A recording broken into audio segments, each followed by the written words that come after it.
It is a Friday, which means we have to start Friday as we always do, and that is in one way and one way only.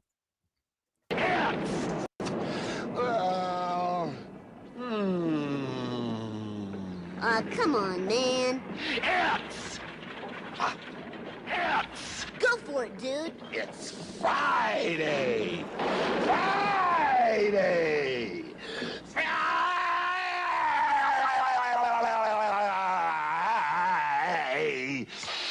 Day.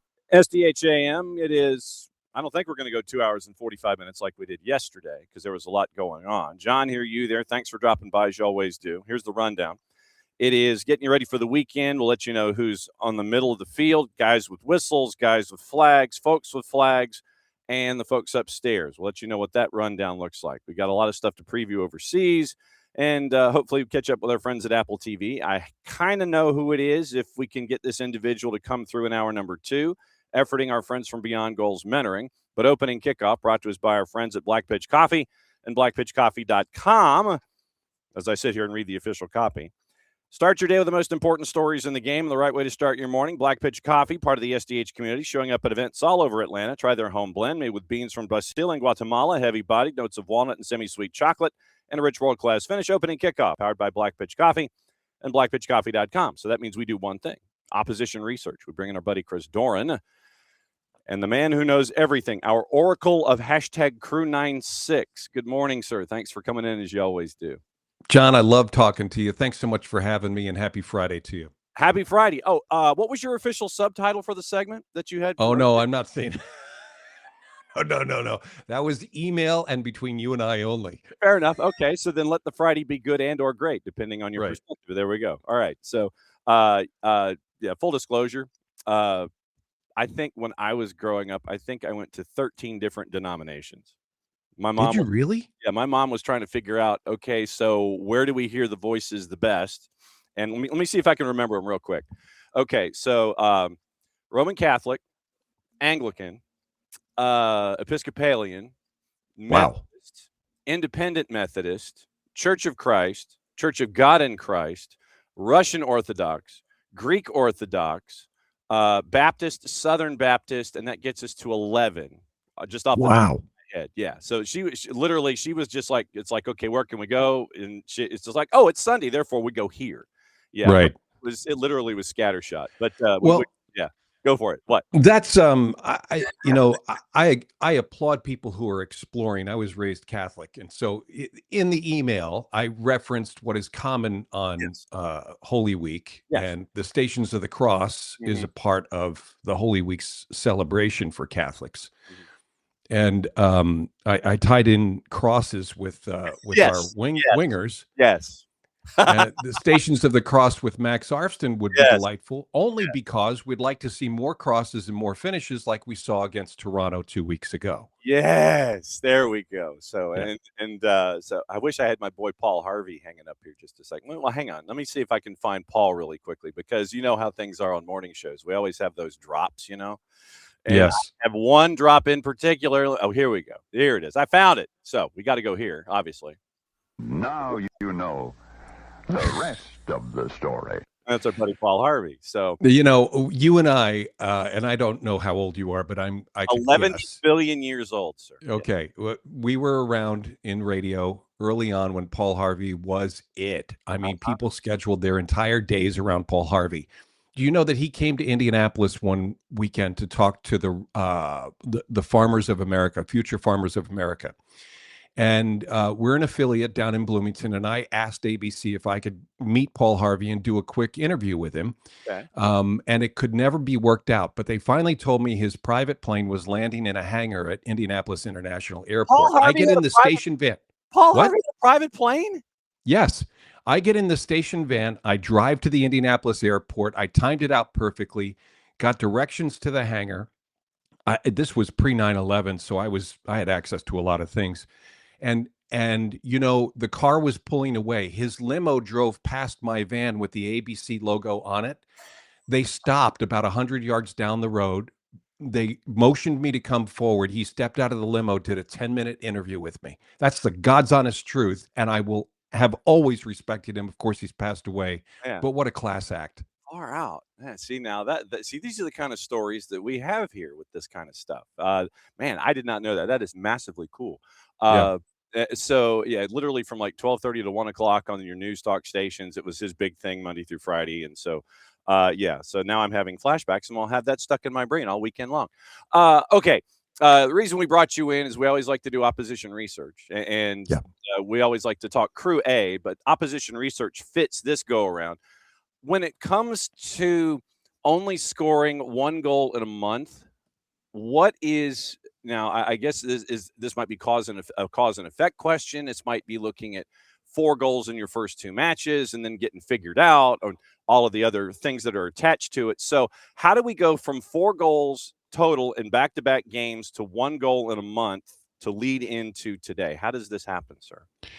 Well, I think the focus was, first of all, defense. And so Hendrik Rootstrom, the new head coach for the Columbus Crew, took the guys and said, look, we can't allow the counter to unfold the way it has unfolded against us in those first 2 games against Portland and Sporting Kansas City, because we were found, in spots where we then had to, get that third goal to either draw even or pull ahead.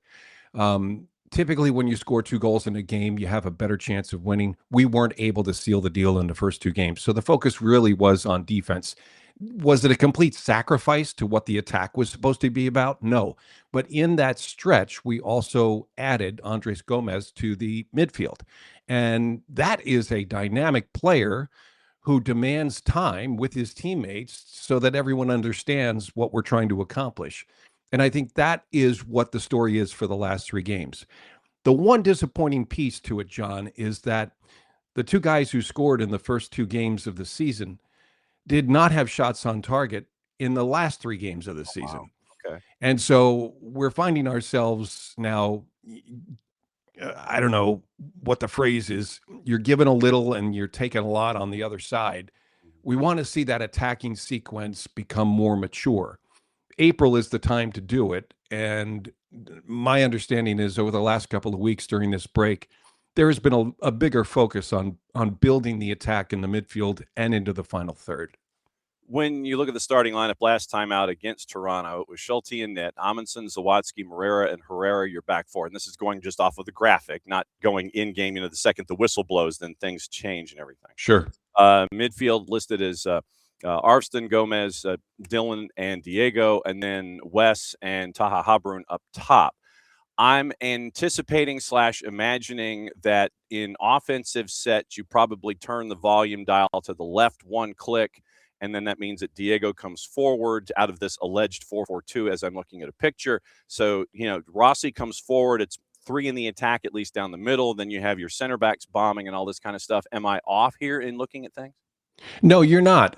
Diego had 16 goals last year. Unfortunately, coming from the wing is probably not going to be a way for him to duplicate that effort this year, because he came right up the middle. He was the catalyst for most of what we generated last season. And Wessam Abu Ali needs quality service. He's going to make those diagonal runs and get between the center backs when we play against a back four, and he'll have those tight gaps. Rossi has got to be the one who puts those center backs on their heels, tracking back to goal, and then find Abu Ali in the space. So I don't know that lasts too long.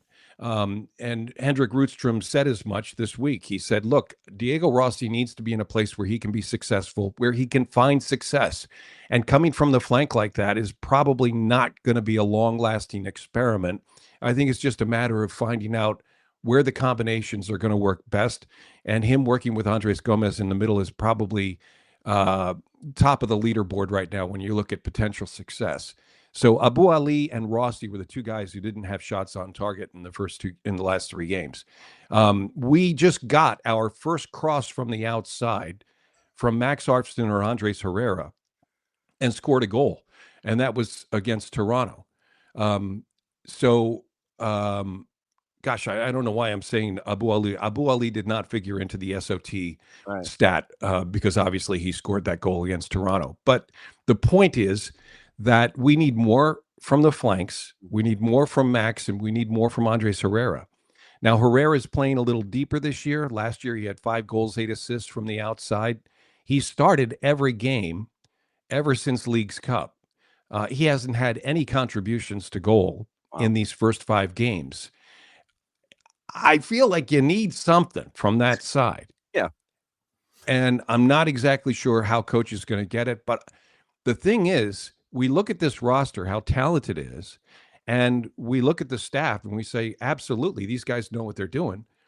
It's just a matter of it all syncing together. And I know it's requiring patience from the supporter base, but the time is going to come. It has to come, but the time is going to come. And I think it's going to be this month.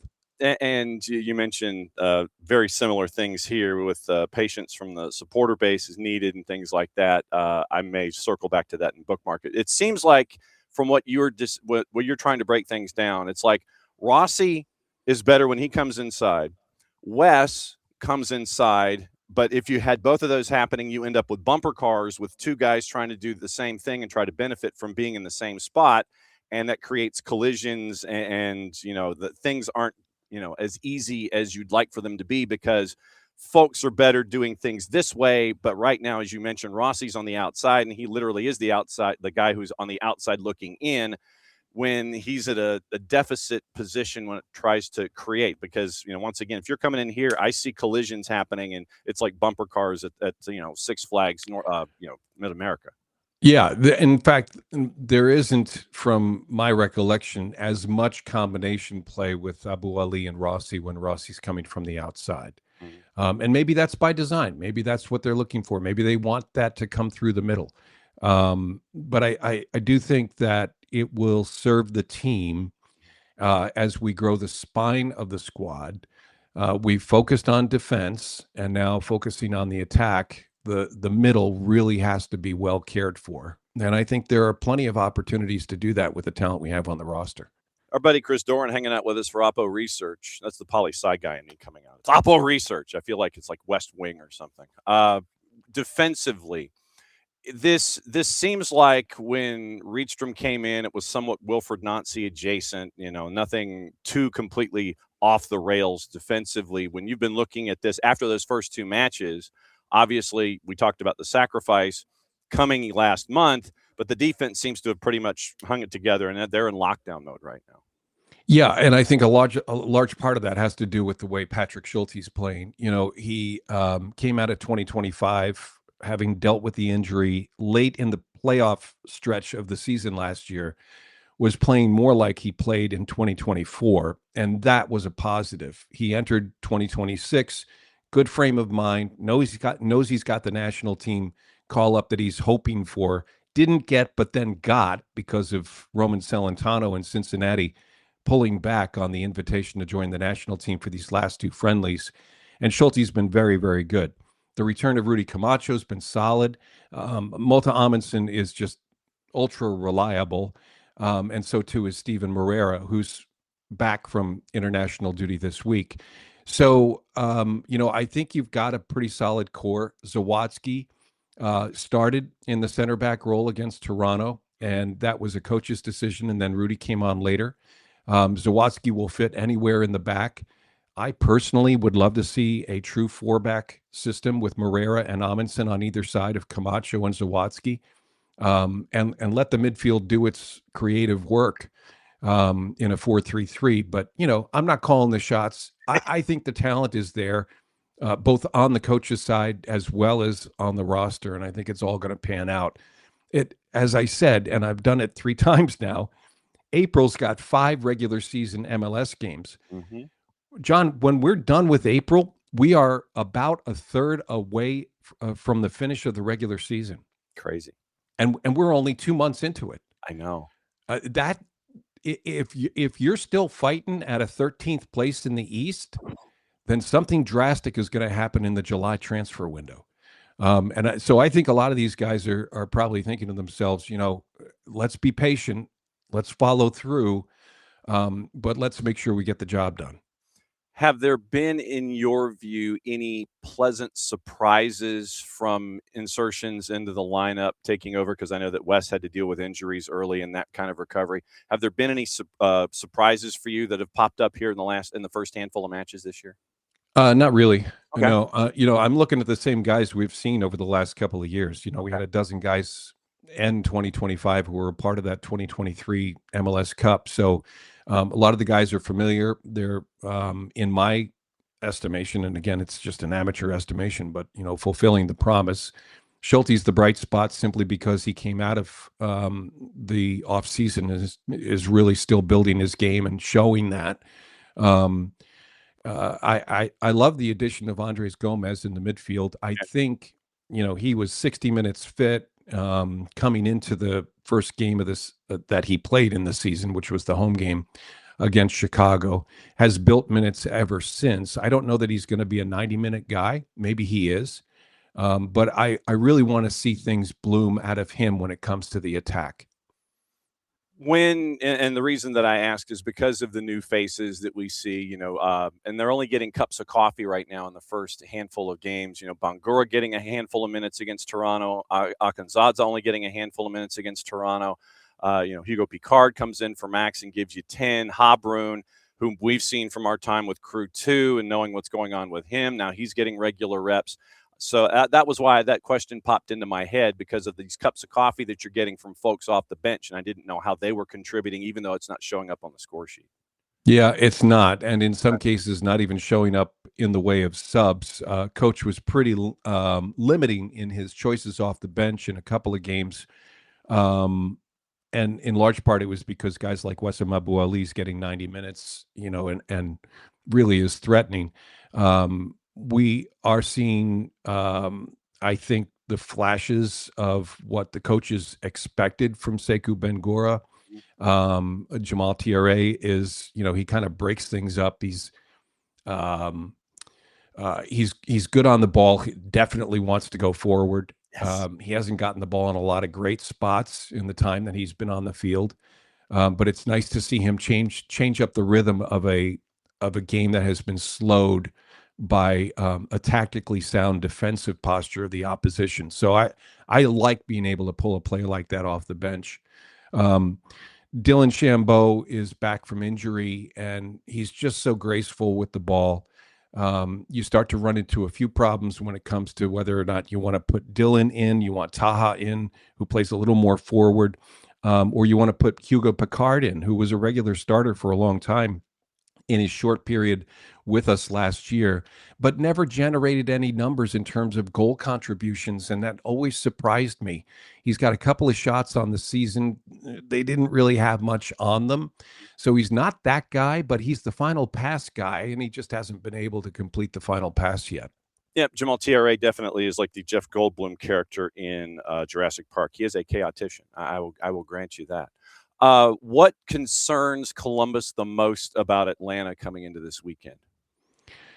I don't know that we're ready to even look at opponents and be honest with ourselves about what they bring to the table and how we have to compete. We haven't gotten to the state that we want to be in yet in a flowing game.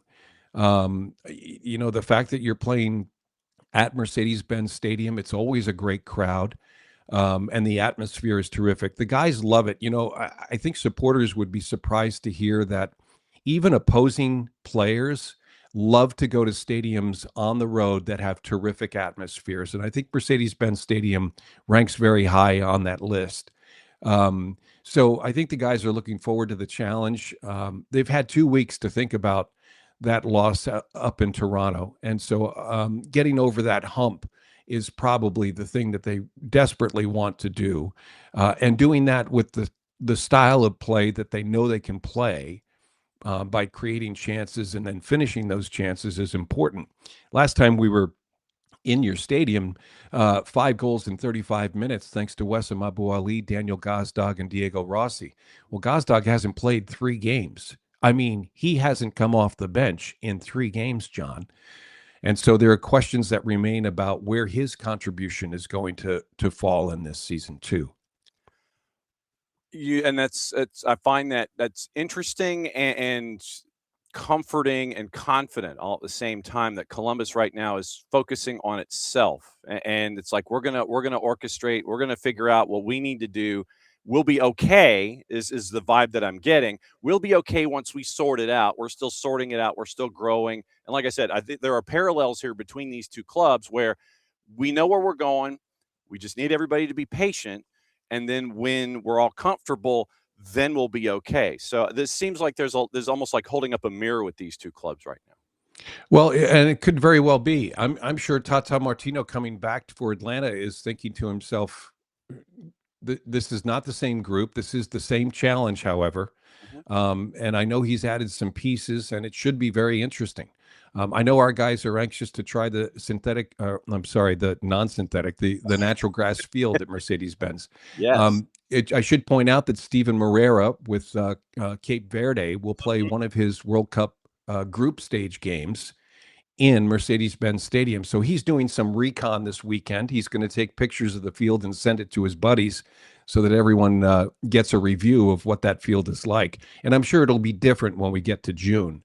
But it looked good in the U.S. games over the last week or so. Yeah, they have put up the pink lights, and they've figured out. We talked to actually some of the grass doctors that are in charge of FIFA, and they're like, yeah, we got to do this for like 11 of the 16 stadia. We've got to have the pink lights, and they've got to be up. And we're figuring out, okay, the distance between the lighting grid and the ground. We've got to figure out how long they've got to be on. We got all this temperature stuff. I didn't know there was this much having to do with indoors and curating grass. It's just mind blowing to me. Yeah, I mean, I don't know when they open the roof when the sun shines down, but that certainly is not enough sunlight to get that full field to be growing. The grow lights are run by computer. It is fascinating to see. We have the same thing at Scott's Miracle Grow Field, and I truly admire the grounds crews who handle those pieces of equipment. All right. Before we get into the blatant plug about how folks can listen on your side of things, not just this weekend, but all the way around, I'm seeing a lot of buzz about the NWSL and Columbus, Ohio. What's been the vibe attached to that? Well, everyone's excited. The Haslam Sports Group, the Edwards family, and Nationwide, which celebrates 100 years this week and is the big employer, and of course call Columbus their home base, have all pulled together their efforts to get the 18th franchise for the NWSL to land in Columbus. It's a giant campaign. You can sign the petition at nwsltocbus.com and be a part of the effort. I think it's fascinating. They'd love to build a new training facility for the NWSL club and then have that club play their games at Scott's Miracle Grow Field in the Arena District. So we'd have two teams residing at Scott's Miracle Grow Field. It would be fantastic. I think the growth of women's soccer, as we saw with Denver over the weekend and the way it was received in their first home game, the Summit, certainly has done everything right in the way of launching their franchise. And we're certain and confident that we can do the same in Columbus. Digging that. That's very, very cool. All right, give me the plug, if you would, please, sir, so how folks can listen to your dulcet tones and all of the imagination and all the storytelling that happens every single time. Well, I'll tell you, I know there's a great history between Atlanta and Miami when it comes to playoff stories the last 2 years ago. Mm-hmm. So I just want to call attention to a show that I did this past week that you can get on iHeartRadio as a podcast, Inside the Crew. Before Lionel Messi, excuse me, arrived in Miami, there were two other Argentines that I think you need to be aware of. Gonzalo Higuain, of course, came over from Europe. His brother, Federico Higuain, who was a longtime Crew player, still leads the club in assists and penalty kicks converted, joined him for his final season as a professional soccer player, and the two of them played in Miami. I did an interview with Federico Higuain just this past week because he is the Crew 2 head coach, and he continues to transition not just from playing, but growing his coaching acumen so that one day he can be a first-team head coach. But the stories he tells and the passion he has for the game, I think you'd expect from an Argentine, but it is phenomenal. Inside the Crew is online. Get it at iHeartRadio and find our broadcasts on iHeartRadio too. I'm on X at Chris Doran 18. Love to hear from you anytime. as always. And so, of course, since it is the end of this particular segment, I have to do this considering our conversations. Good day. There you go. There's your Paul Harvey to get out. As always, Thank you, brother. great to see you, and we'll catch up with you soon. It's always fun to have you bat and lead off. John, thanks for having me. There goes Chris Doran, everybody. And so now we go hot tag, and we bring in our buddy Parky. And wait, do you have lighting going on? Do you have like in-house lighting, sir? I don't. I'm just standing today, and I'm closer to the light bulb, so maybe that's it.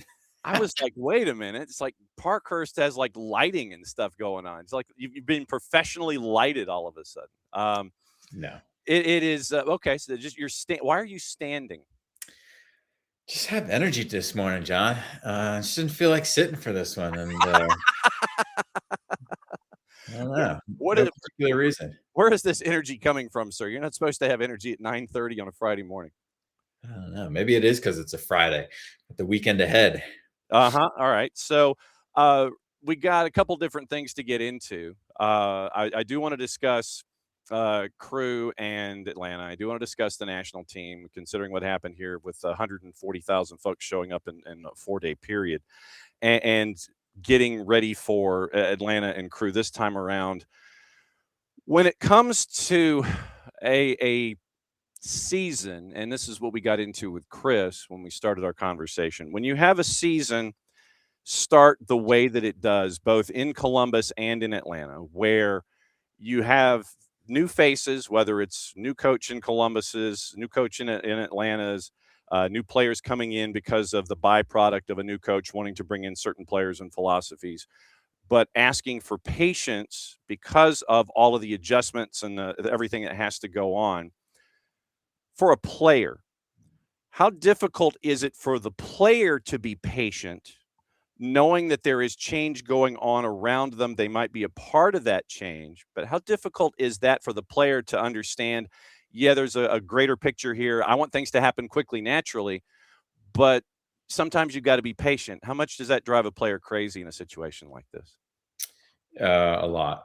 Yeah, players want to win, right? That's you can't get to the top level without being very competitive, and players want to win. So if they're out there on the field, they're not thinking about a process; they're thinking about winning the game, and so that's challenging, especially for certain players, right? If you're fighting for a new contract at the end of the season, if you're not guaranteed anything, if you're older and you don't have many opportunities left, it's tough to be patient. You don't want to go through a build out. And so that is difficult. And it kind of depends on what type of level of patience they're talking about. Are we talking about a multi-year process patience? Or are we talking, hey, we just need patience here for the first couple months until everything starts to click? I think that there's different levels to that. So I think right now it's easier to ask, the Columbus guys for patience than it is Atlanta United, because Columbus has had success recently. And so to expect a little bit of turmoil as they change coach and a roster change a little bit and get back to it, you think that you can get back quickly, but Atlanta, it's a little bit different. They haven't gotten back quickly, so it's tough to be patient. True. So then when you're having those kinds of conversations with your mentees, even if they're already there, if change is happening around them, they're not a part of the change. They're a part of the stability that is wherever they are, whether it's high school or club or what have you. How patient are your mentees these days, just in general, about results and change and all of these other wild cards that affect them and that they themselves can affect with their appearance and how they carry themselves on the field and off? How patient are your mentees these days? Yeah, it's equally as tough for youth athletes, right? I mean, a lot of them have that desire to win right now, right away, and that's great. The competitive spirit is important, and it's what drives a lot of them. But for them, it's probably even more important to have a little bit more patience as far as development, right? That's the most important thing, and that's tough to convey to some younger players that, hey, your development here is more important than your result on the weekend. Because like everybody, we live week to week and we want to win and we want to feel good and we want to have fun. And when we're winning, we do more of that. But they're not getting paid to play. They're not getting contracts right now. They're they're not having that pressure of playing in front of, thousands of people. So for them, if they have goals to play at this college or pro, right, the development is so much more important. And that is a process. And that is more throughout the week than it is on one game day over the weekend. So, but that's a tough thing for younger players to comprehend. And so then do you and Greg, how do you break that down where it's not just a game day, even though, yes, you're being looked at early in your life for what you're doing on the field, but you're going to have coaches. You're going to have coaches regardless of level. It could be club coaches. It could be coaches who might want to look at tape, come by and visit, watch a game, sit in row Z and sit there and just kind of look at how you interact and all this kind of stuff. Do you talk about that whole three-dimensional idea of how you carry yourself and how much of a conversation is that? Yeah, results are important. Yeah, the numbers are important, but it's how you carry yourself that is just as important because of the whole first impression and your future going from there. Oh, absolutely. It's a huge thing that we talk about. It's one of the biggest things that college coaches look for, because, we talk to high school players all the time that in season, college coaches are around players more than their own family. And so they don't want to have to deal with an attitude. They don't want to have to deal with a grumpy kid, or somebody that brings bad body language or negative energy. They just don't. So if you have even an iota of that, your talent has to be through the roofs for them to even consider you. Otherwise, there's just so many options. They'll just move on. Yeah. And so, creating those habits and that behavior from an earlier age is important so that it's a benefit and not something that holds you back. Well-rounded people and players. That's who we're trying to develop. Well, if you need to sit, feel free to sit. Then you can adjust the camera mid-segment. Standing, I know for a full 25 minutes, I'm sure your lactic acid becomes your friend and you hate that kind of stuff.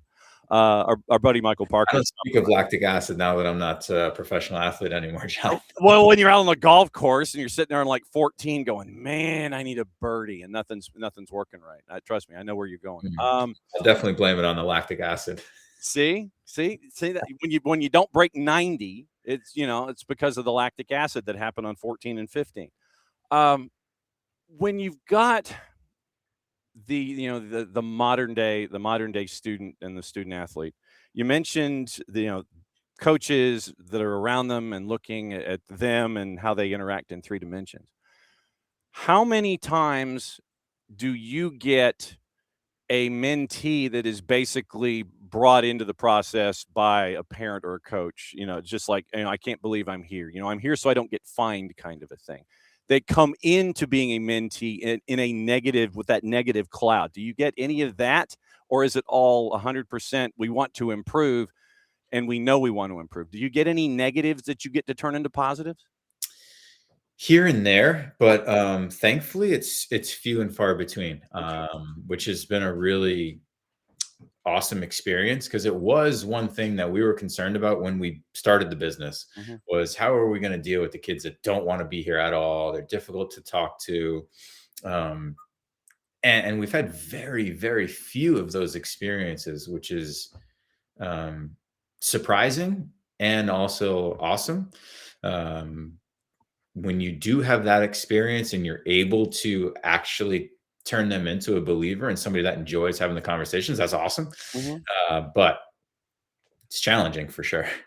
Okay. So I'll ask, how challenging is it? Because it seems like you're trying to bang against this brick wall. First off, the young student athlete comes in, they don't want to be there. I'm here because, my mom or my dad or whomever, my parents, they brought me into this situation. They kind of sit there probably like a bump on a log. They don't want to listen to a word that you or Greg have to say about the whole thing. How do you break through? How have you learned to break through in those kinds of situations?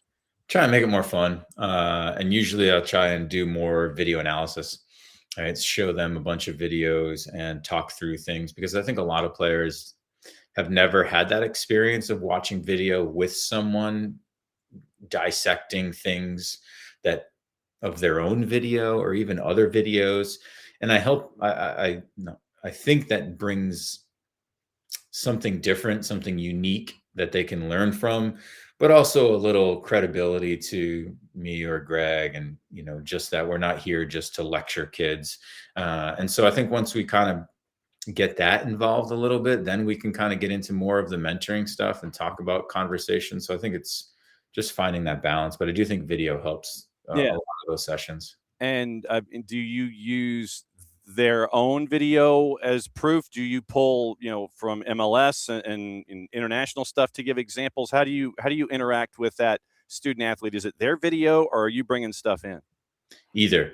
If they provide it, we'll use theirs. If they don't, I'll use my own. So just whatever we have available. I mean, I've got a huge library. So in a perfect world, I'm able to see some of their video and say, hey, here, look at the pro make the same mistake, or hey, look at the pro deal with it differently, or hey, I saw something recently that's very similar. Check this out, and kind of relate it and let them know, like, hey, same thing happens in a U14 game, happens in this program, and hey, look at this center back make the same mistake, and he gets paid a lot of money, right? So it kind of just validates them a little bit, and like, hey, we all make these mistakes. I was going to say, what's the reaction when they sit there and they see, someone not named Michael Parkhurst or Greg Garza making a mistake? You sit there. Do you have video of Big Red making a mistake? You sit there and go, now here's what Jeff Lorenowitz did wrong, and show that to those folks. What's their main reaction when they get to see that adults are making the same mistakes when they're twice the age of the student athlete?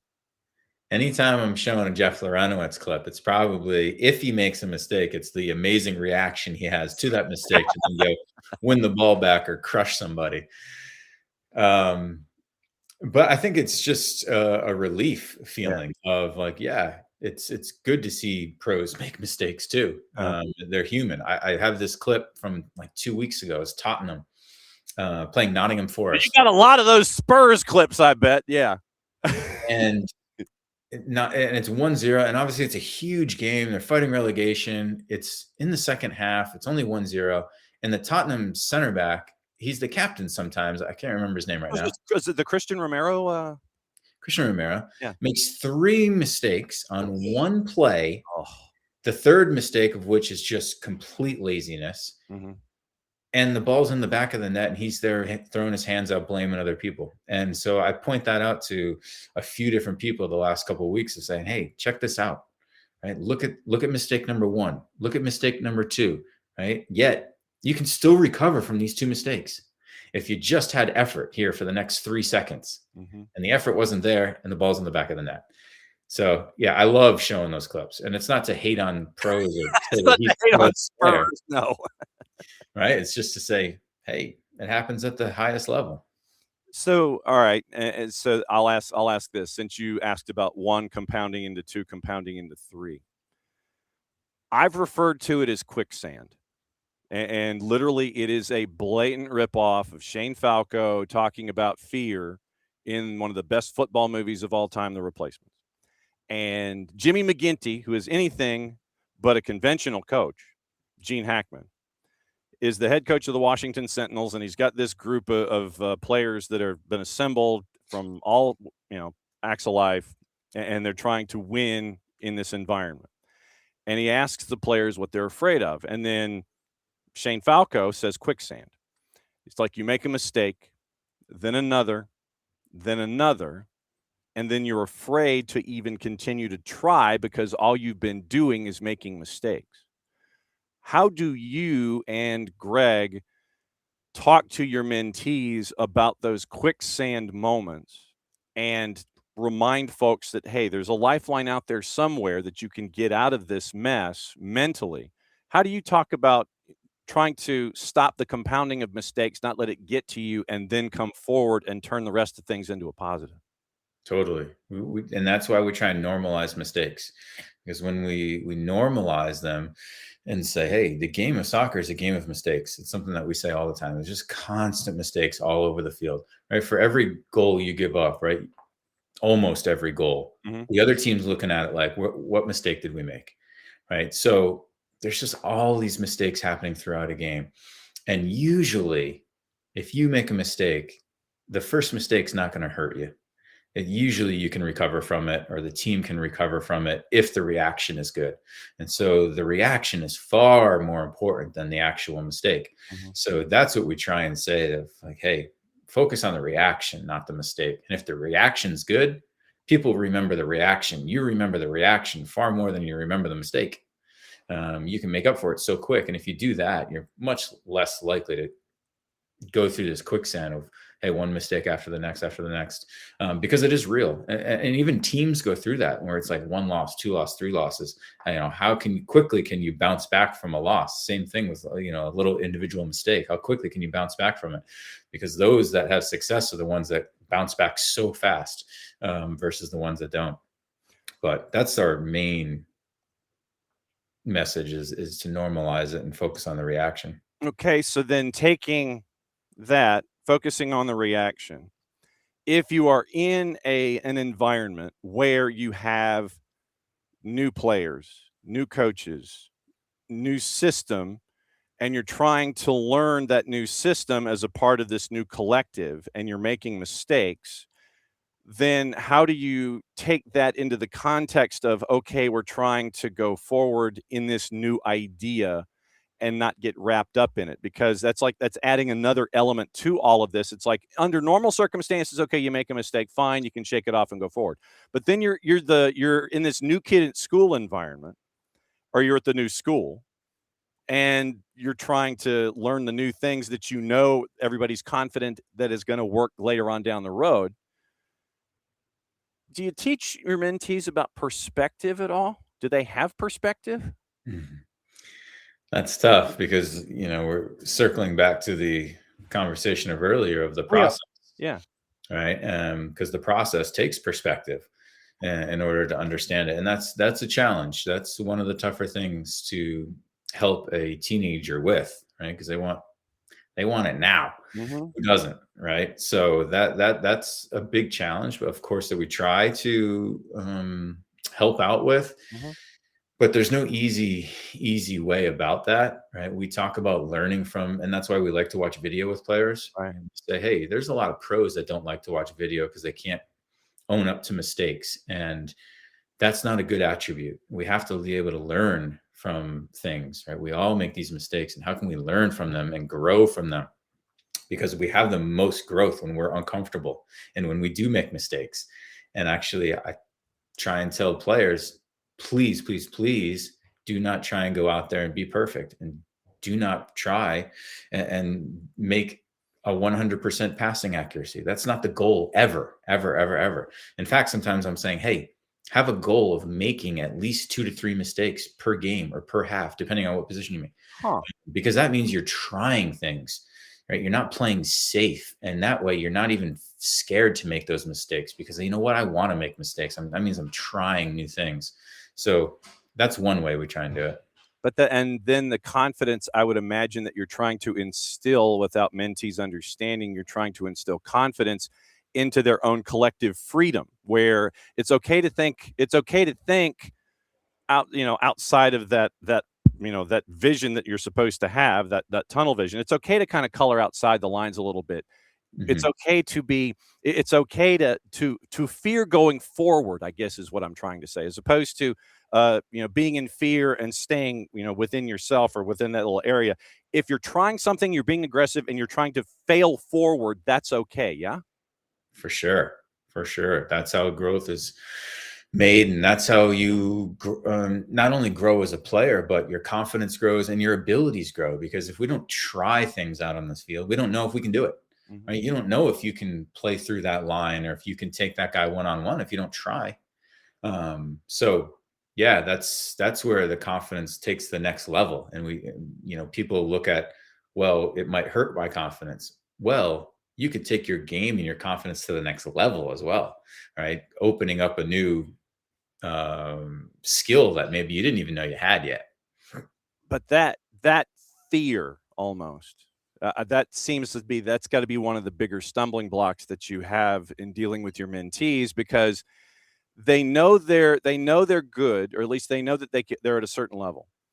They know at the same time they want to get to that next level, but they think, I'm sure, that if they make a mistake trying to get to that next level, then they're going to be viewed at through that prism, and not the idea of, okay, I have this base of talent here. I've failed going forward, and that folks are going to look at that and have that as their lasting impression, as opposed to the body of work. It seems like there's almost like a dichotomy there that they've got to juggle through. Yeah, for sure. And we talk about how scouts and coaches, they're not just looking for players that have success on the field. They're looking for players that are not afraid to try things. Okay. Because, it's much easier to help a player who's willing to go make mistakes and could go try things if they've got a good attitude when it doesn't work, than it is to help a player who's afraid to play and afraid to take risks. I was speaking with Kano the other day, actually, and we had a young kid in with Rhode Island, and he said, yeah, he's just he has no confidence to go out there and take risks. And so he was literally just basing his evaluation off this younger player of, hey, does he have the confidence to go into a group and just do his thing and not have any fear and go make mistakes? Because at least you see the confidence and you see the, I don't have any fear, because from that, you can teach a player a lot. And, when you get to, what's it like to just sit there and have a conversation with a head coach / GM, where you can sit there and go, well, yeah, I like this kid, but it's crazy to sit there and at times sit there and think that, okay, if they were to unlock that, but it seems like that step to unlock that next thing has got to be one of the hardest things that they've ever done, though. That's just crazy. Yeah. Yeah, it is. It is. You get stuck in that quicksand idea again, because, okay, I know I can do better, but then I make that first mistake, even though I'm trying to be positive and grow my game, but then you're kind of retreating back to who you were, and then you're kind of almost stuck on a treadmill, almost trying to figure out, okay, if I go forward and I'm successful, great. If I go forward and then I fail, it gets stuck in your head, and then you get back into that whole quicksand. See, this is why this whole dichotomy and everything is almost a circle that you seem to be dealing with at times when you and Greg are being mentors here. Circle of soccer, John. It is the circle, #circle of soccer. Absolutely true. Okay, so as we are now in the circle of soccer, Atlanta's taking on Columbus. I don't this weekend. I don't know if you know anything about either of these teams, if you've ever played against them or anything like that. Familiar? Yeah, they might be. And they are two teams that are in transition. They are mirror images, I think, of each other to a certain degree, where you have in Columbus's part, you don't have Wilfred Nancy anymore. You have Henrik Rydstrom, who I've referred to as basically Wilfred Nancy adjacent, where it's the same thing, kind of, sort of, but you brought in a couple of other players. You're trying to get things figured out, and if you still need to sit, go ahead and sit. That's perfectly fine. We're in the home stretch. I know that we're getting there. I know you're probably. I just get antsy, but I still rather be standing. You're flexing your. I see you're probably flexing your calves and trying to sit there and do a flex and extend underneath the camera. So I know how this goes. Columbus, they're in transition because of a coaching change and a couple of new players.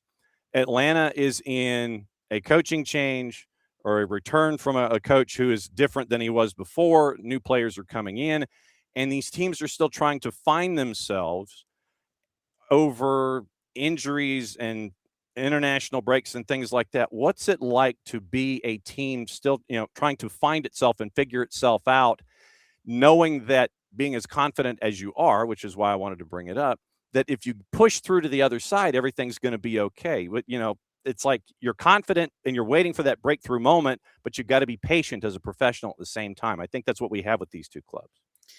Yeah, it's really challenging because it gets to a point where as a player, you're thinking, you know what, we need to figure it out while we win. Mm-hmm. Right. And so while coach wants us to do this, if we get the lead and it's not working, Mm-hmm.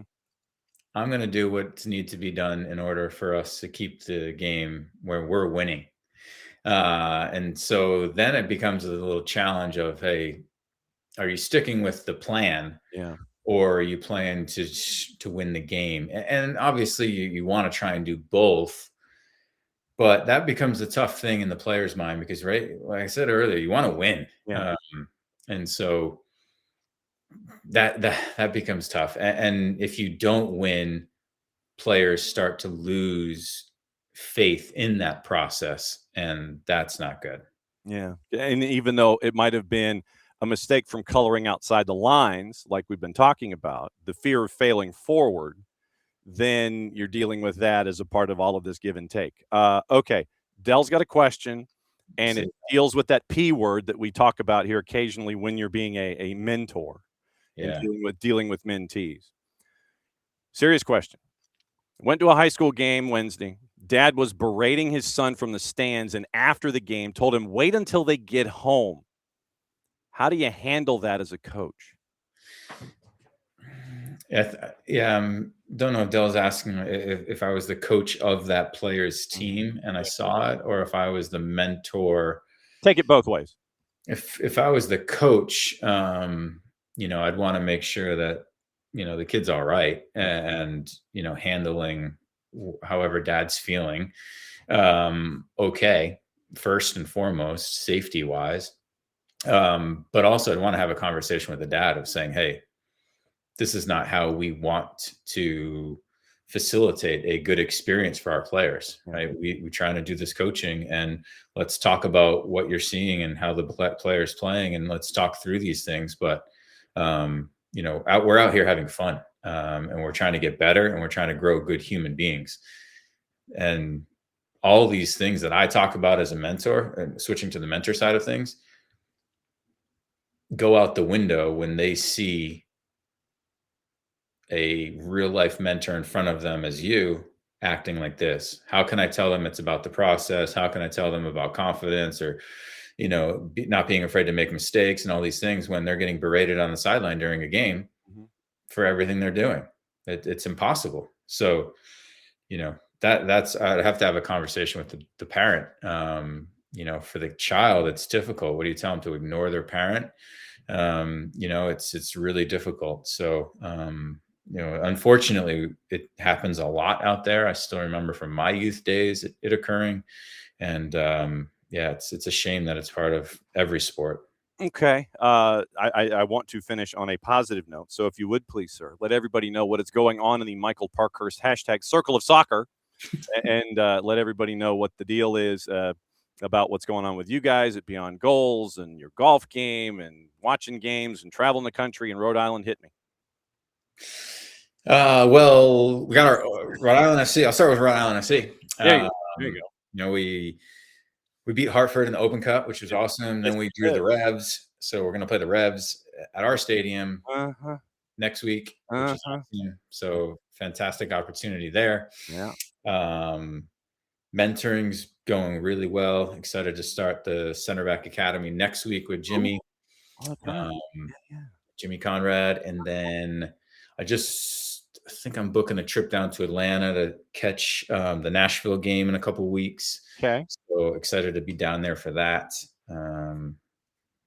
Got a camp going on in Atlanta in the summer. We're doing a couple free clinics while I'm there with City of Atlanta. So a lot of stuff going on leading up to the World Cup. Okay. So when you and Jimmy start center back U, or do you want to drag him in here on a Friday so we can talk center back U and talk about the center back circle of soccer?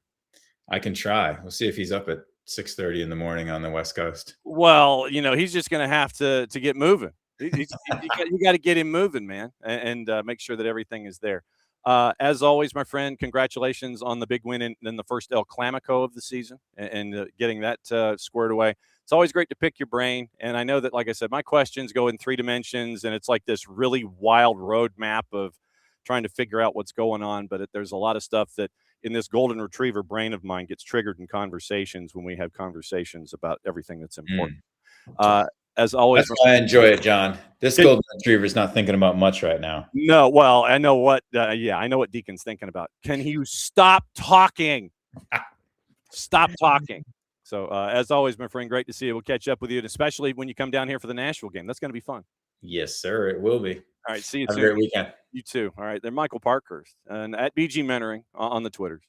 And also, it is at MF Parkhurst on the Twitters as well, the 280 character app. So very, very cool stuff there with Parky and finding out what's going on. Because there are times where we will see something happening in the universe and it will trigger an idea.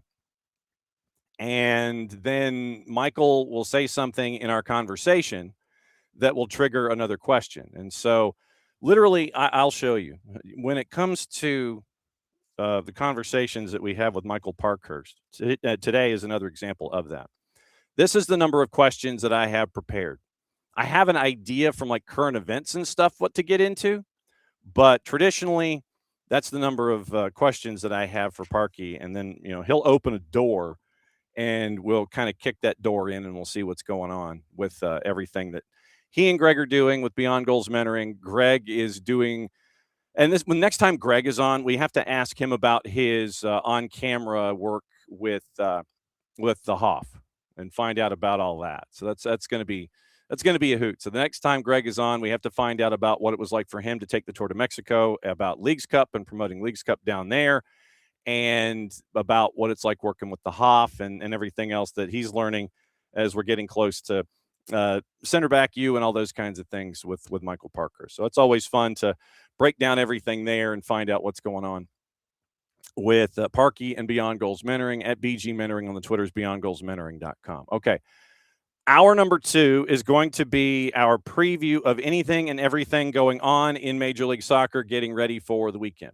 And it is always fun to be able to break down all of the games, all the juice boxes, all the things, and find out what in the wide world of sports is going on with anything and everything that is Major League Soccer overseas. We've got FA Cup to get into. We've got all the news to get into. And so we might be drifting in and out of folks and drifting in and out of topics as we go. Obviously, right now you've got EFL Championship, games that are going on right now. Couple of things that have happened this morning while we were discussing Atlanta United and Columbus Crew and mentoring and all those things. It is Gennaro Gattuso has stepped down from his role after Italy failed to qualify for the World Cup, beaten on penalties by the Milwaukee Messi, Esmir Bayraktarovic in the matchup against Bosnia and Herzegovina back on Tuesday. And so they are absent from a third consecutive World Cup. Gattuso leaves his role after 10 months in charge, and he was appointed last summer following Spalletti's departure. His exit was confirmed today, and they were unable to finish above Norway in the qualifying group, beat Northern Ireland at home. Then they were eliminated by Bosnia and Herzegovina. And so now Antonio Conte, according to TalkSport, Max Allegri, and Roberto Mancini are the candidates to replace. Mancini seen as the easiest option to appoint for a second spell. He managed at Al-Sadd 5 years from 2018 to 23, guided Italy to glory in the delayed Euro 2020 finals against England. Mancini's side subsequently failed to qualify for the 22 World Cup after losing to North Macedonia in the playoffs. So you want to bring back the guy that didn't do it the last time, and he's the easiest option this time. You might figure out why that is. Because if he failed last time, you want to bring him back. Okay, sure. Mancini appointed on a 2.5-year deal by Qatari side Al-Sadd in November. And Conte has previously managed the national team, took over after their last World Cup appearance in 2014, left the role after reaching the quarters of the Euros in 2016. Contract with the reigning Serie A champs expires at the end of this year. Max Allegri currently manages, having returned to AC Milan last summer on a 2-year deal. Gattuso's exit follows Buffon's resignation as the head of the national team delegation. Italy is not scheduled to return to action until September. They're going to face Belgium, Turkey, and France in Nations League during the first international break of next year in their calendar, and you could still feature in friendly matches this summer prior to the World Cup. Gattuso has been told by Fabio Capello not to rush into re-signing. He told Sky Sports Italia Quote, I would wait for the next 2 matches before making any decision on Gattuso. Let us not forget he took over the team with the qualifying campaign already begun under Luciano Spalletti, and he managed to bring character and determination to the side. So that is one piece of news this morning.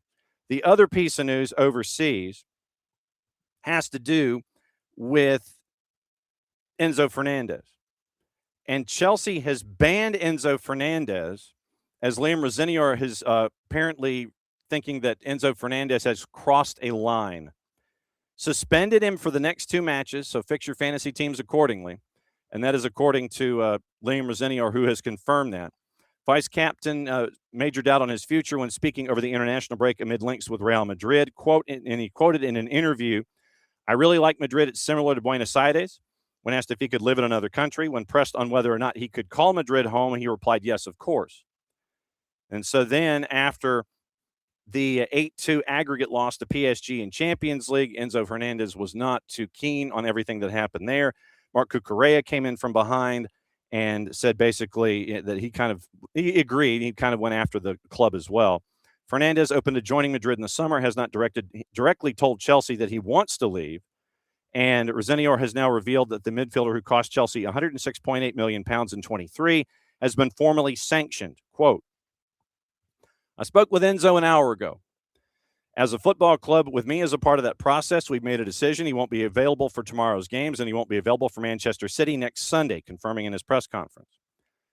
Quote, I think for Enzo, it's disappointing to speak in that way. What I will say about Enzo is in terms of him as a character, as a person, I've got no bad words to say about him, but I think a line was crossed in terms of our culture and what we want to build. So we had to make a decision, and that was the decision we made, end quote.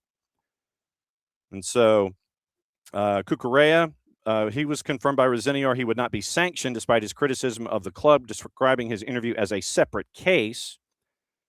Quoting Rosenior, the disappointing thing for me, what we're trying to create here in my time, I've only been here coming up to 3 months. I'm enjoying it, even the difficult moments.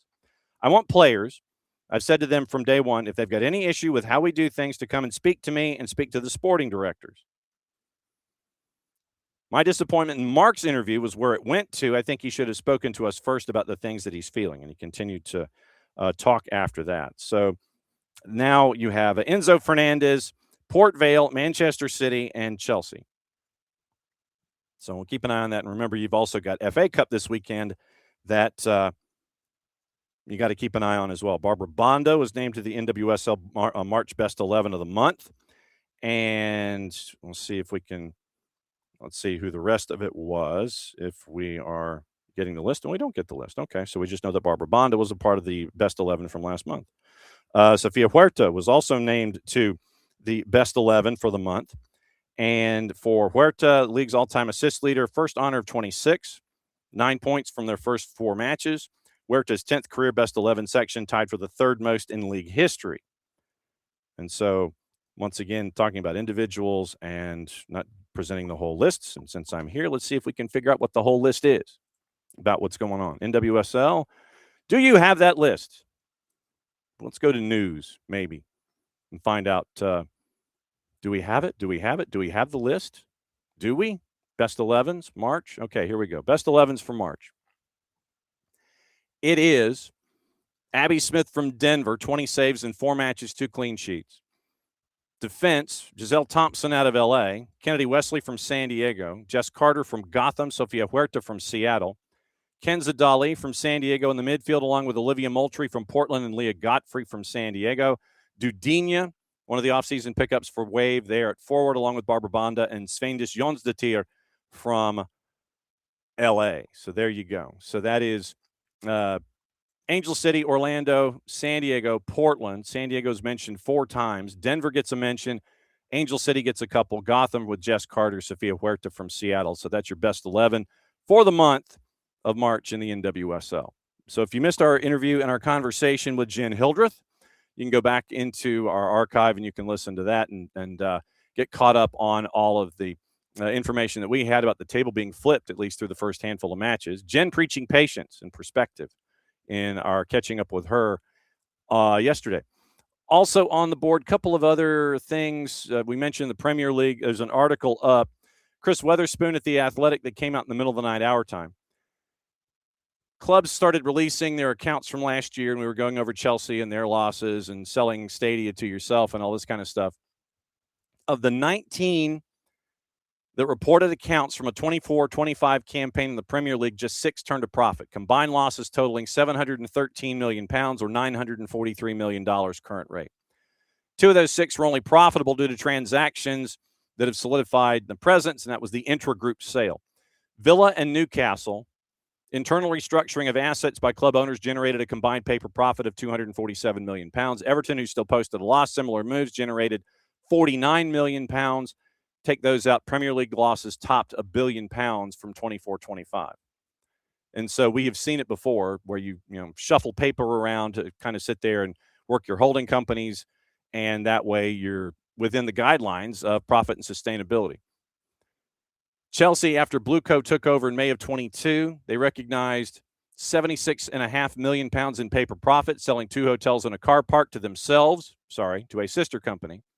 And then the internal restructuring of the club's women's team added almost £200 million. Tuesday, it was revealed, as we talked about, that they sold St. James's Park to a new company 3 days before the club's accounting year date ended last June. Created from whole cloth, hey, we need a holding company. Okay, now what do? Let's sell it to that holding company. And they did. Company was set up by Newcastle's ownership group, the PIF. So Newcastle United now no longer owns St. James's Park. Removing the stadium from club control, once again, they reviewed it as a consequence of modern football.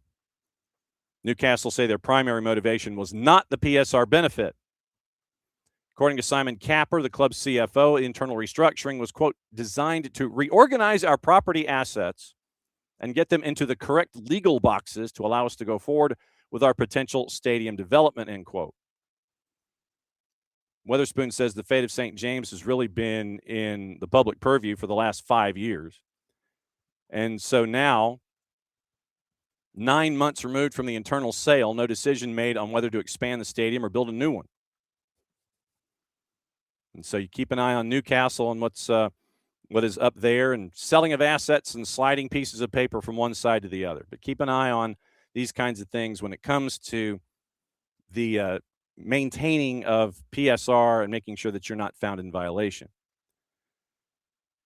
Villa could not have done the same thing with Villa Park last year because they did it 6 years ago, back in May of 2019. They shifted the club's home into their newly formed company, spending under £57 million on it in the process. Internal sales of 2 more women's teams highlighted this week at Villa and Everton, generating PSR benefits for the company collective. And Everton's women's team, remember, they now play at Goodison Park. Outside investment has been there as a part of Everton as well.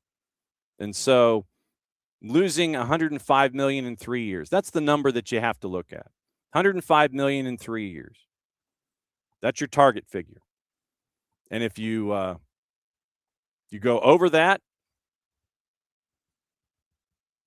then you figure out, okay, let's go and make sure that we're okay in this lane of traffic. And if it just so happens that a byproduct of it is selling our stadium to ourselves, then we'll do it. Abby wanting to know,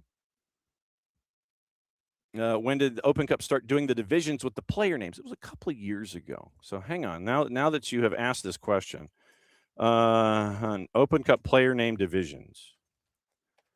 And let's see, when did they do this? Format of 26, category 25 Open Cup. Let me see if we have the bracket. When we go bracket here, round of 32. I think it was literally just like a year or two ago. It wasn't really, I don't think it was something, and they were trying to think of things, it's like in Group A or whatever, but I think it was literally, all right, so round of 32 and 16. Okay, so with 25.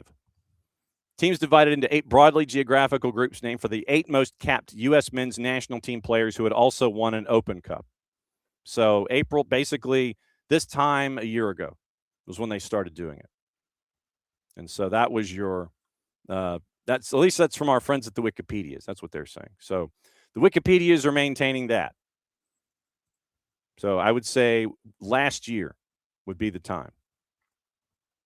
And Abby, yes, wishing those who celebrate Shag Pesach Sameach, and those who wish, and those who celebrate Good Friday, Happy Easter on Sunday. Yes, and it'll be good to see everybody on the in-between.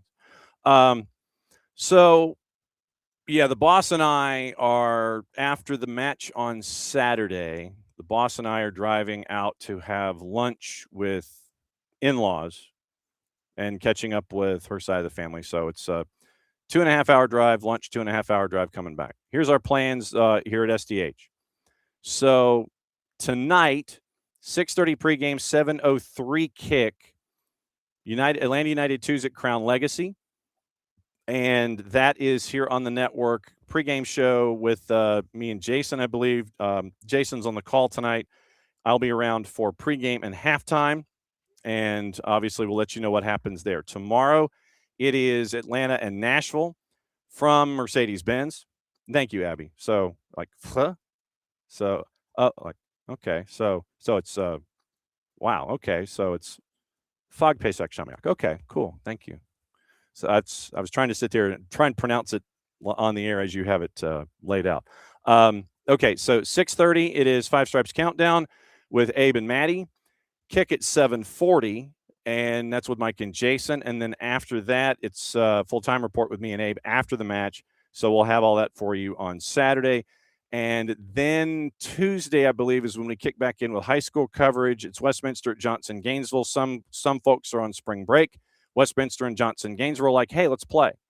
And so we'll be up once again at the Dungeon, up at Ellis Memorial. So we'll be up at Johnson Gainesville on Tuesday, and that'll get everything rolling heading toward next weekend, which will be chaos. But that's the early return. So 2's tonight, first team tomorrow, high school on Tuesday, and then we are about a week and a half away from the end of the regular season. Actually, we're like 2 weeks away from the end of the regular season for high school, and we're going to be hitting the playoffs as hard as humanly possible. So that's going to be coming up here down the line as well. So, okay. Now, let's get you into juice boxes. Let's get you into what is going on. And we'll lay out everything that is there. And it appears, once again, reinforcing the idea of Sam Kerr possibly leaving at the end of her contract, heading to Denver. My guess is at Denver she might be hip, so we'll keep an eye on that as well. Also, now, juice boxes and all the matchups in Major League Soccer. And the juice boxes are courtesy of our friends at Odds Portal. And so they come up with a composite figure, and that is where we will lay out all of our composites, and we'll go over the matchups, and then we'll let you know who is where when it comes to all of the activity on the field, and then we will research the man in the middle for Atlanta United and for Columbus Crew. So 1 o'clock in the afternoon tomorrow. So add 10 minutes to these start times. Toronto FC in Colorado. Toronto FC, even money plus 100. Draws a plus 275. Colorado is a plus 250. 4:30, you've got 2 starts. Basically 4:40. Revs hosting CF Montreal. They're a minus 108. Draws a plus 275. CF Montreal is a plus 280. RSL hosting Sporting Kansas City. So it'll be a 240 kick out in the Mountain Time Zone. Minus 227 for RSL. Draws a plus 400. Sporting, who fired, when was it? They fired their sporting director? Yesterday. Was it yesterday or 2 days ago? Parting ways with sporting director in an early season. This is from our friend Daniel Sperry. Early season movement by Sporting Kansas City. Mutually agreed to part ways with sporting director Mike Burns, serving in that capacity since June of 24. According to Daniel, with the hiring of David Lee as president of soccer operations and GM last October, the structure of the front office expected to shift. Burns had effectively served the role in the interim between Peter Vermey's exit and the hiring of Lee. And now with Lee at the top of the pyramid, he continues to fill out the front office as he sees fit for the future. That's from our friend Daniel Sperry at the Kansas City Star. So it was the mutually agreeing to part ways with sporting director Mike Burns that happened on Thursday morning. So once again, David Lee is in charge of a team in transition, and he mentioned 12 to 14 new faces. So we'll see where Sporting is and how long it takes for them to go in the direction that he wants. Atlanta United and Crew. Atlanta United is an underdog at a plus 188. Crew coming to town at a plus 135. Your draw is a plus 260. 7:40 start also at the new stadium. It is Messi and Friends and Austin FC. Austin FC is still a plus 700, by the way. Draws a plus 450. Messi and Friends are a minus 278. 7:40 Charlotte and Philadelphia. Charlotte's a plus 114. Draw is a plus 260. Philadelphia is a plus 250. DC United and FC Dallas at Audi Field is a plus 125. Draw is a plus 250. FC Dallas is a plus 220. Red Bulls hosting FC Cincinnati. Red Bulls are an even money plus 100. Draws a plus 280. FC Cincinnati is a plus 240. NYC hosting St. Louis City SC at the 106 by 68. NYC is a minus 139. Draws a plus 300. St. Louis City is a plus 400. 8:40 kicks Chicago and Nashville. This one is an early season intrigue. Chicago is a plus 135. Draws a plus 240. Nashville is a plus 225. Houston hosting Seattle. We got to catch up with our friend Nico Moreno on that one yesterday. Houston is a plus 160. Seattle is a dog on the road at a plus 175. Draw is a plus 240. I would probably look at totals with numbers. I would go over under on goals and take a look at that one. 9:30, which is 9:40 until further notice.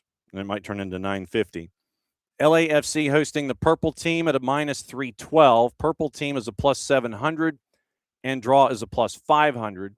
3 matches out west at 10:40 Eastern time. LAG hosting Minnesota United at a minus 105. Minnesota is a plus 260 and the draw is a plus 300. Vancouver and Portland, Cascadia at BC Place. Vancouver a minus 286. Portland is a plus 800. And your draw is a plus 470. There are obviously more concerns now that have come up in the last couple of days over BC Place and trying to find Vancouver a new home. We'll get into that. San Jose and San Diego. You want to talk about chaos late? Different kind of Cali Classico. But San Jose is a plus 125. San Diego is a plus 190. And the draw is a plus 275. Now, mentioned the BC Place issues. And so published reports that came out over the last couple of days. I'm trying to see if they are, let's see if they came up as a part of discussion. Whitecaps. If I could spell Whitecaps, I think we'd be okay.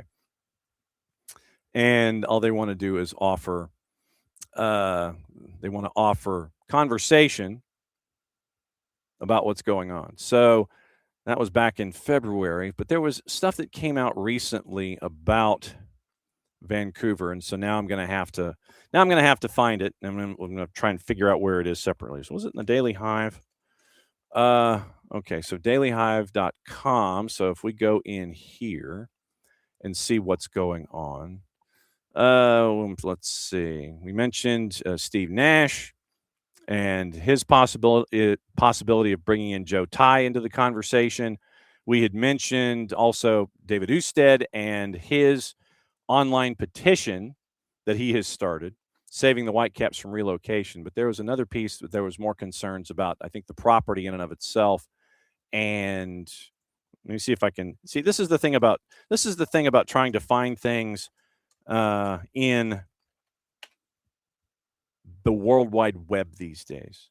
It's like, I know what I want and I know what I saw. And so it's like, all right, we mentioned Don Garber mentioning that they're leaving. They could leave over an untenable BC Place. And so going back to Trevor Beggs and his articles back last December, basically, The Athletic reported Detroit, Phoenix, Vegas, Sacramento, Indy, and Edmonton are monitoring the situation. And so with those folks, but once again, I would think that if you are Major League Soccer, you want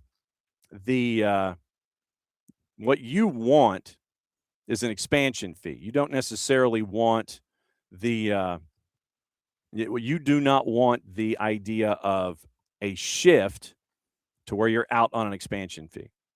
And so I think that that's kind of what you're staring at with Vancouver and a relocation. You want the expansion fee in that market. You don't want Vancouver to leave and be forced to sit there and take a relo instead of something else. So keep an eye on that, and I'll probably find it like 2 or 3 o'clock in the morning when I remember where to look, and we'll figure it out then. All right, ref assignments.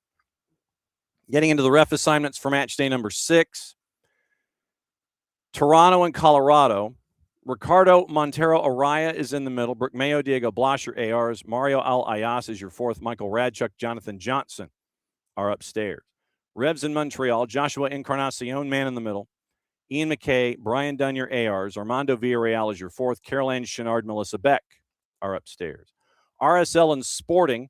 Timothy Ford, is the man in the middle. Adam Garner, Stephen McGonigal, your ARs. Trevor Wiseman is your 4th. Izmir Pekmich and John Krill are upstairs. Lorenzo Hernandez is the man in the middle. And it is the opportunity for Lorenzo Hernandez to be the man in the middle. And Eric Weisbrod, Nick Balser are your ARs. Eligio Adegin is your 4th. Jorge Gonzalez and Jeff Mushik are upstairs. And I wish I could take this phone call, but I can't quite do it. But we'll go into Lorenzo Hernandez's MLS numbers here and look at Lorenzo Hernandez MLS ref stats. So we will look at that and we will find out what's going on. So, all right. So, all right, so I'm going to go back and forth here with a name real quick. Let's see. Okay. Yes, drop in. Okay. Okay, so we will have Andrew Wiebe when we can.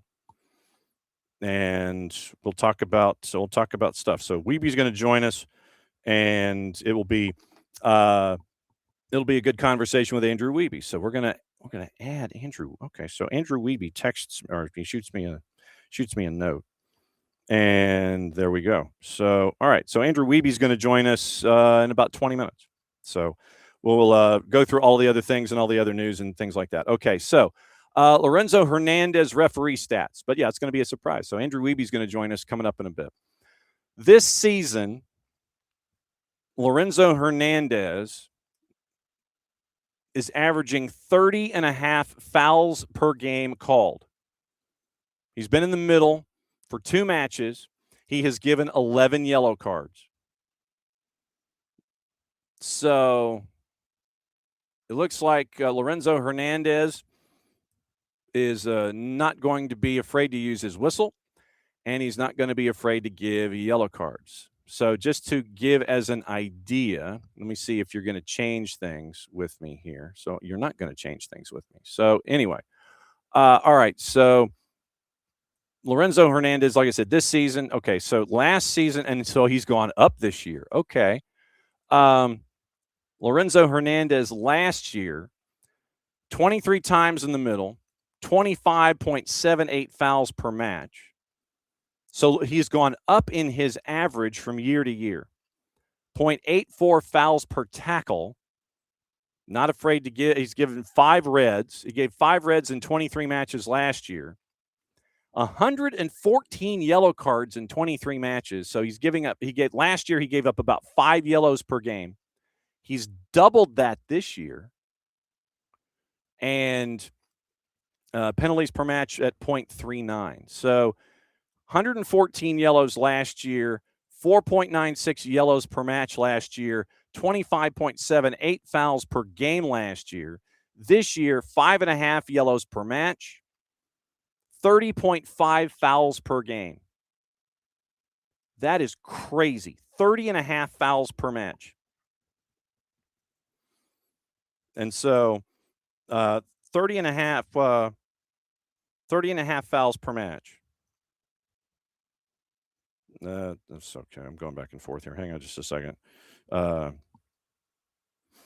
so All right, so let's get into actual who scored MLS ref stats. So let's see if we can do, let's see if they'll give it to us that way. Major League Soccer referee statistics. Okay, so let's go back to 25. And no, I don't want 23. It'll be 25. So let's go into 25 and ref stats. No, I don't want playoffs. I want the regular season. I just want MLS. Just give me Major League Soccer regular season and referee stats for the whole friggin' year. Unbelievable, man. Okay, so, all right. Fouls per match last year in 25. You had Lorenzo Hernandez was 18th at 24.33. So he's middle of the pack last year. So middle of the pack last year at 24.33, 18th out of 38. Then it comes to fouls per tackle. And he was, where was he? Well, he's bottom half, apparently. Okay, so Dickerson, Fisher, De Oliveira, Joshua Encarnacion, one man at once in the middle.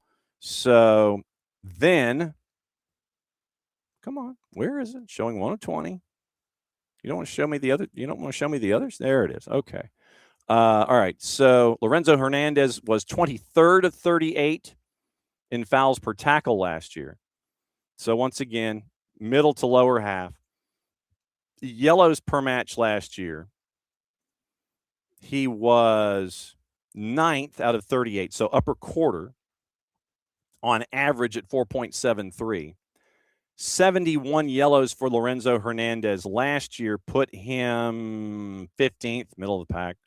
And then the 5 reds he had last year had him no, actually, so he only had 3 last year, so it was 12th. So that's your 25 numbers from Lorenzo Hernandez. But his foul numbers have increased this year to north of 30 per match.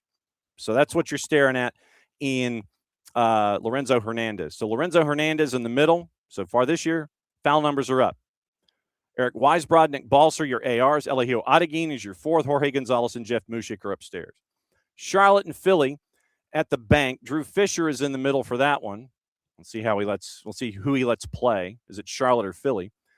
Michael Barwagon and Ben Pilgrim, your ARs. Elton Garcia is your 4th. Lucas Zapala, Claudio Badea are upstairs. DC United FC Dallas. Rubiel Vasquez, the man in the middle. Gerard Cardier-Lebuy, Red Hamill, your ARs. Sergi Boyko is your 4th. Sean Tahini, Matthew Rodman are upstairs. At New Stadium, Messi and Friends and Austin. Alan Chapman is the man in the middle. Andrew Bigelow, Adam Winkowski, your ARs. Nabil Ben Salah is your 4th. Michael Radchik, Jonathan Johnson are upstairs. NYC and St. Louis City, and this one's actually at Citi Field, so it's not at the 106 by 68, it's at the other one.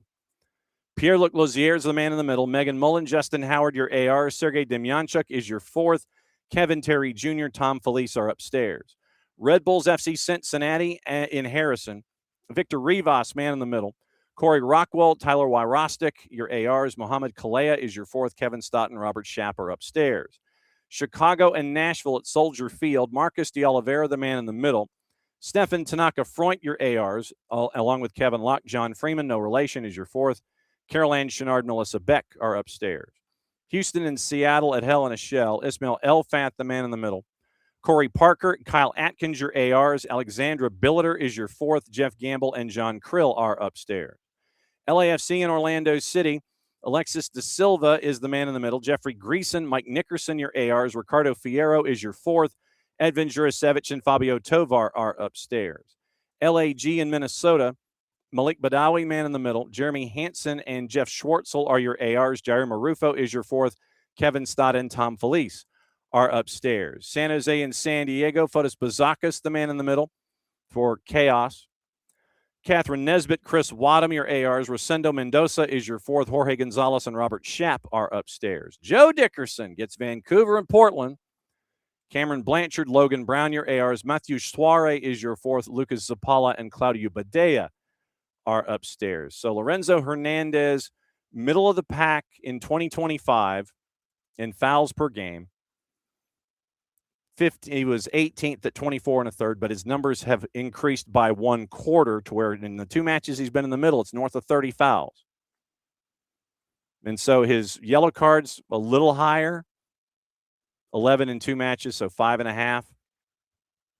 And then obviously the Reds that followed, he was 5th with 5. So yellows last year at 4.73, but if you put his current number into yellows, he would be 4th going by last year's numbers at 5.5.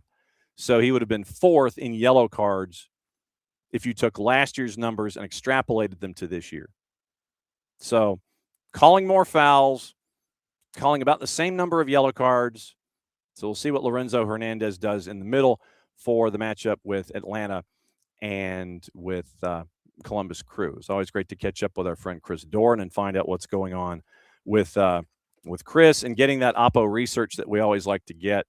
And, like I said, it's always fun to be able to find out what's going on with all of the opposition. And we're going to try to do that as much as we can this year on Fridays, if it allows. So like Thursday, Friday, we're going to try and do our opposition research. And then we will let you know what's going on in and around anything and everything with Major League Soccer. Okay, it's FA Cup this weekend. So let's do gossip, rumor, and innuendo, what to watch, where to watch it, how to watch it, and we'll do all that stuff here. So what to watch, where to watch it, how to watch it, brought to us by our friends at Fanatis, fntz.co/soccer down here. That link is important. Helps them, helps us, and helps you. Adding more matches to everything you're already watching with Fanatis. You get BN Sports, home of AFCON. You get all the BNs. So you also get the Polish League, the French League, the Turkish League, CAF. You get AFCON Champions League. You get links to Tigo Sports. You get links to CATV. You get TSA, which means you get all the news out of Argentina, plus their coverage of Copa America. You get Libertadores, Sudamericana, Argentina, a lot of the A and B divisions in South America. You also end up with CDO. You get TVV if you want to add on to it and add Venezuela programming to what you've already got. So you can get that at Fanatis at fntz.co/soccer down here. So today, you've got the Good Friday work in the championship. BN has PSG and Toulouse, 2:45, simulcast on BN en Español.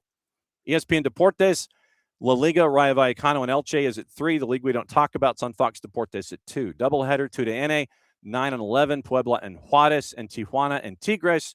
On the plus, they have La Liga at 3 o'clock and the Cosmos and Charlotte at 7.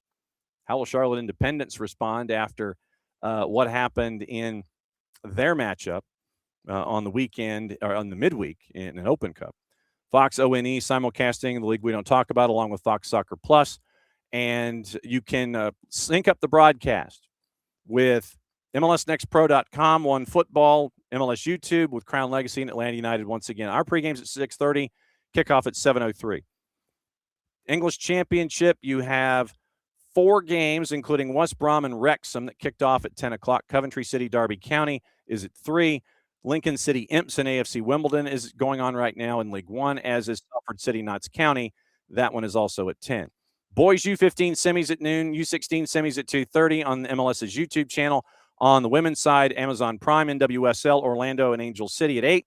DAZN has Serie A Femenil, Sassuolo Milan at noon. A-League, next matchup for them is at midnight. NWSL Plus has 3 matches tonight. Fox ONE has Serie A Femenil at noon. YouTube on the girls' side, U16 Club America, and Girls Academy Navy. That one should be wrapping up. Okay, now, added bonus. Added bonus, added bonus, added bonus. We check in with Andrew Wiebe. Where in the wide world of sports are you, sir? I am at the local pond. And here we go with the phone stuff again. Unbelievable. So we get him started and then he freezes. Unbelievable. So we're going to do this and check the moodiness of the phones. Phones are moody with us, Andrew. I blame the birds. My phone is moody too.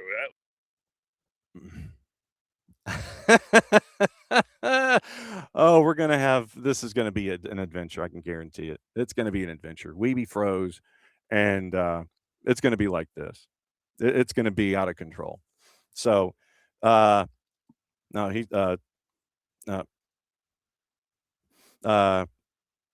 Okay, so let's see. So he's trying to drop in now if his phone will cooperate. Okay, so Wiebe will try to get in from home. All right, that sounds good. All right, so he's going to sprint home, and hopefully Andrew can join us from his house because sprinting home, and so we'll have. Oh man, I don't know if it's something with technology or what. No, it's so Wiebe tried to join us, and he tried to join us remotely, and the phone has rebelled. So we'll keep going. Okay, so that's Friday. So we'll go Saturday. Saturday, being in Espanol has Liga on the Turkish Super League. FA Cup is at 7:45 Saturday morning. It is 11:30 and the doubleheader. So ESPN has Manchester City, Liverpool at 7:45. ESPN2, FA Cup, West Ham and Leeds is 11:30. FS2, the Premier, Canadian Premier, their day one. Forge in Ottawa, Vancouver and Halifax. And one note from that matchup on FS2 at noon, Forge in Ottawa, that is the match where they're going to sample the Arsene Wenger offside-onside rule. So for those of you who are rules sickos and want to see how it's being implemented in the Canadian Premier League, then it's an opportunity for you to watch that at noon, see how it's implemented. We are efforting early next week the opportunity to catch up with the Canadian Premier League and find out, okay, how did this work? What did you learn? What was the process? Why you? How long back are we talking?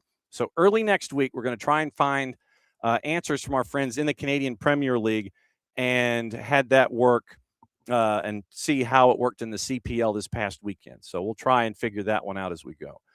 Being in Espanol, once again, we mentioned simulcasting. It is Liga and the Turkish Super League. ESPN Deportes simulcasting FA Cup early. Then they're also got their triple header in the Liga like they always do. Fox Deportes triple header Serie A, double header USL Championship. Sporting Jackson, Tampa, Monterrey Bay, and San Antonio. Monterrey Bay announced that they're going to have a women's team now. And so that's coming online next year, I believe. 2 to NA has their triple header on Saturday, 7, 9, and 11. Apple TV has everything going on, all the games, all the time. Golasso and Fox ONE and Paramount Plus has your triple header in Serie A, plus the doubleheader in USL Championship. ESPN Plus has FA Cup, Manchester City, Chelsea Port Vale, Southampton Arsenal. A-League, bright and early Saturday morning. Eredivisie, Bundesliga has 7 matches. Most of them are at 9:20 since they haven't sprung forward yet. La Liga has a quadruple header. La Liga 2 has one at 12:20. All the matchups in USL Championship and 5 matches in USL League 1. Sporting Kansas City 2, North Texas at 8 o'clock Saturday night. That's the other matchup in MLS Next Pro on the weekend. That is at 8 o'clock. That's on One Football and MLS Next Pro. YouTube has the final in the Boys U15 at 11 and Boys U16 final 1 o'clock. That's all men's action on Saturday. Paramount Plus and CBS. NWSL at 4 o'clock, Kansas City and Gotham. That's going to be a good one. CBS Sports Network, doubleheader, Serie A, then Liga MX at 9 o'clock.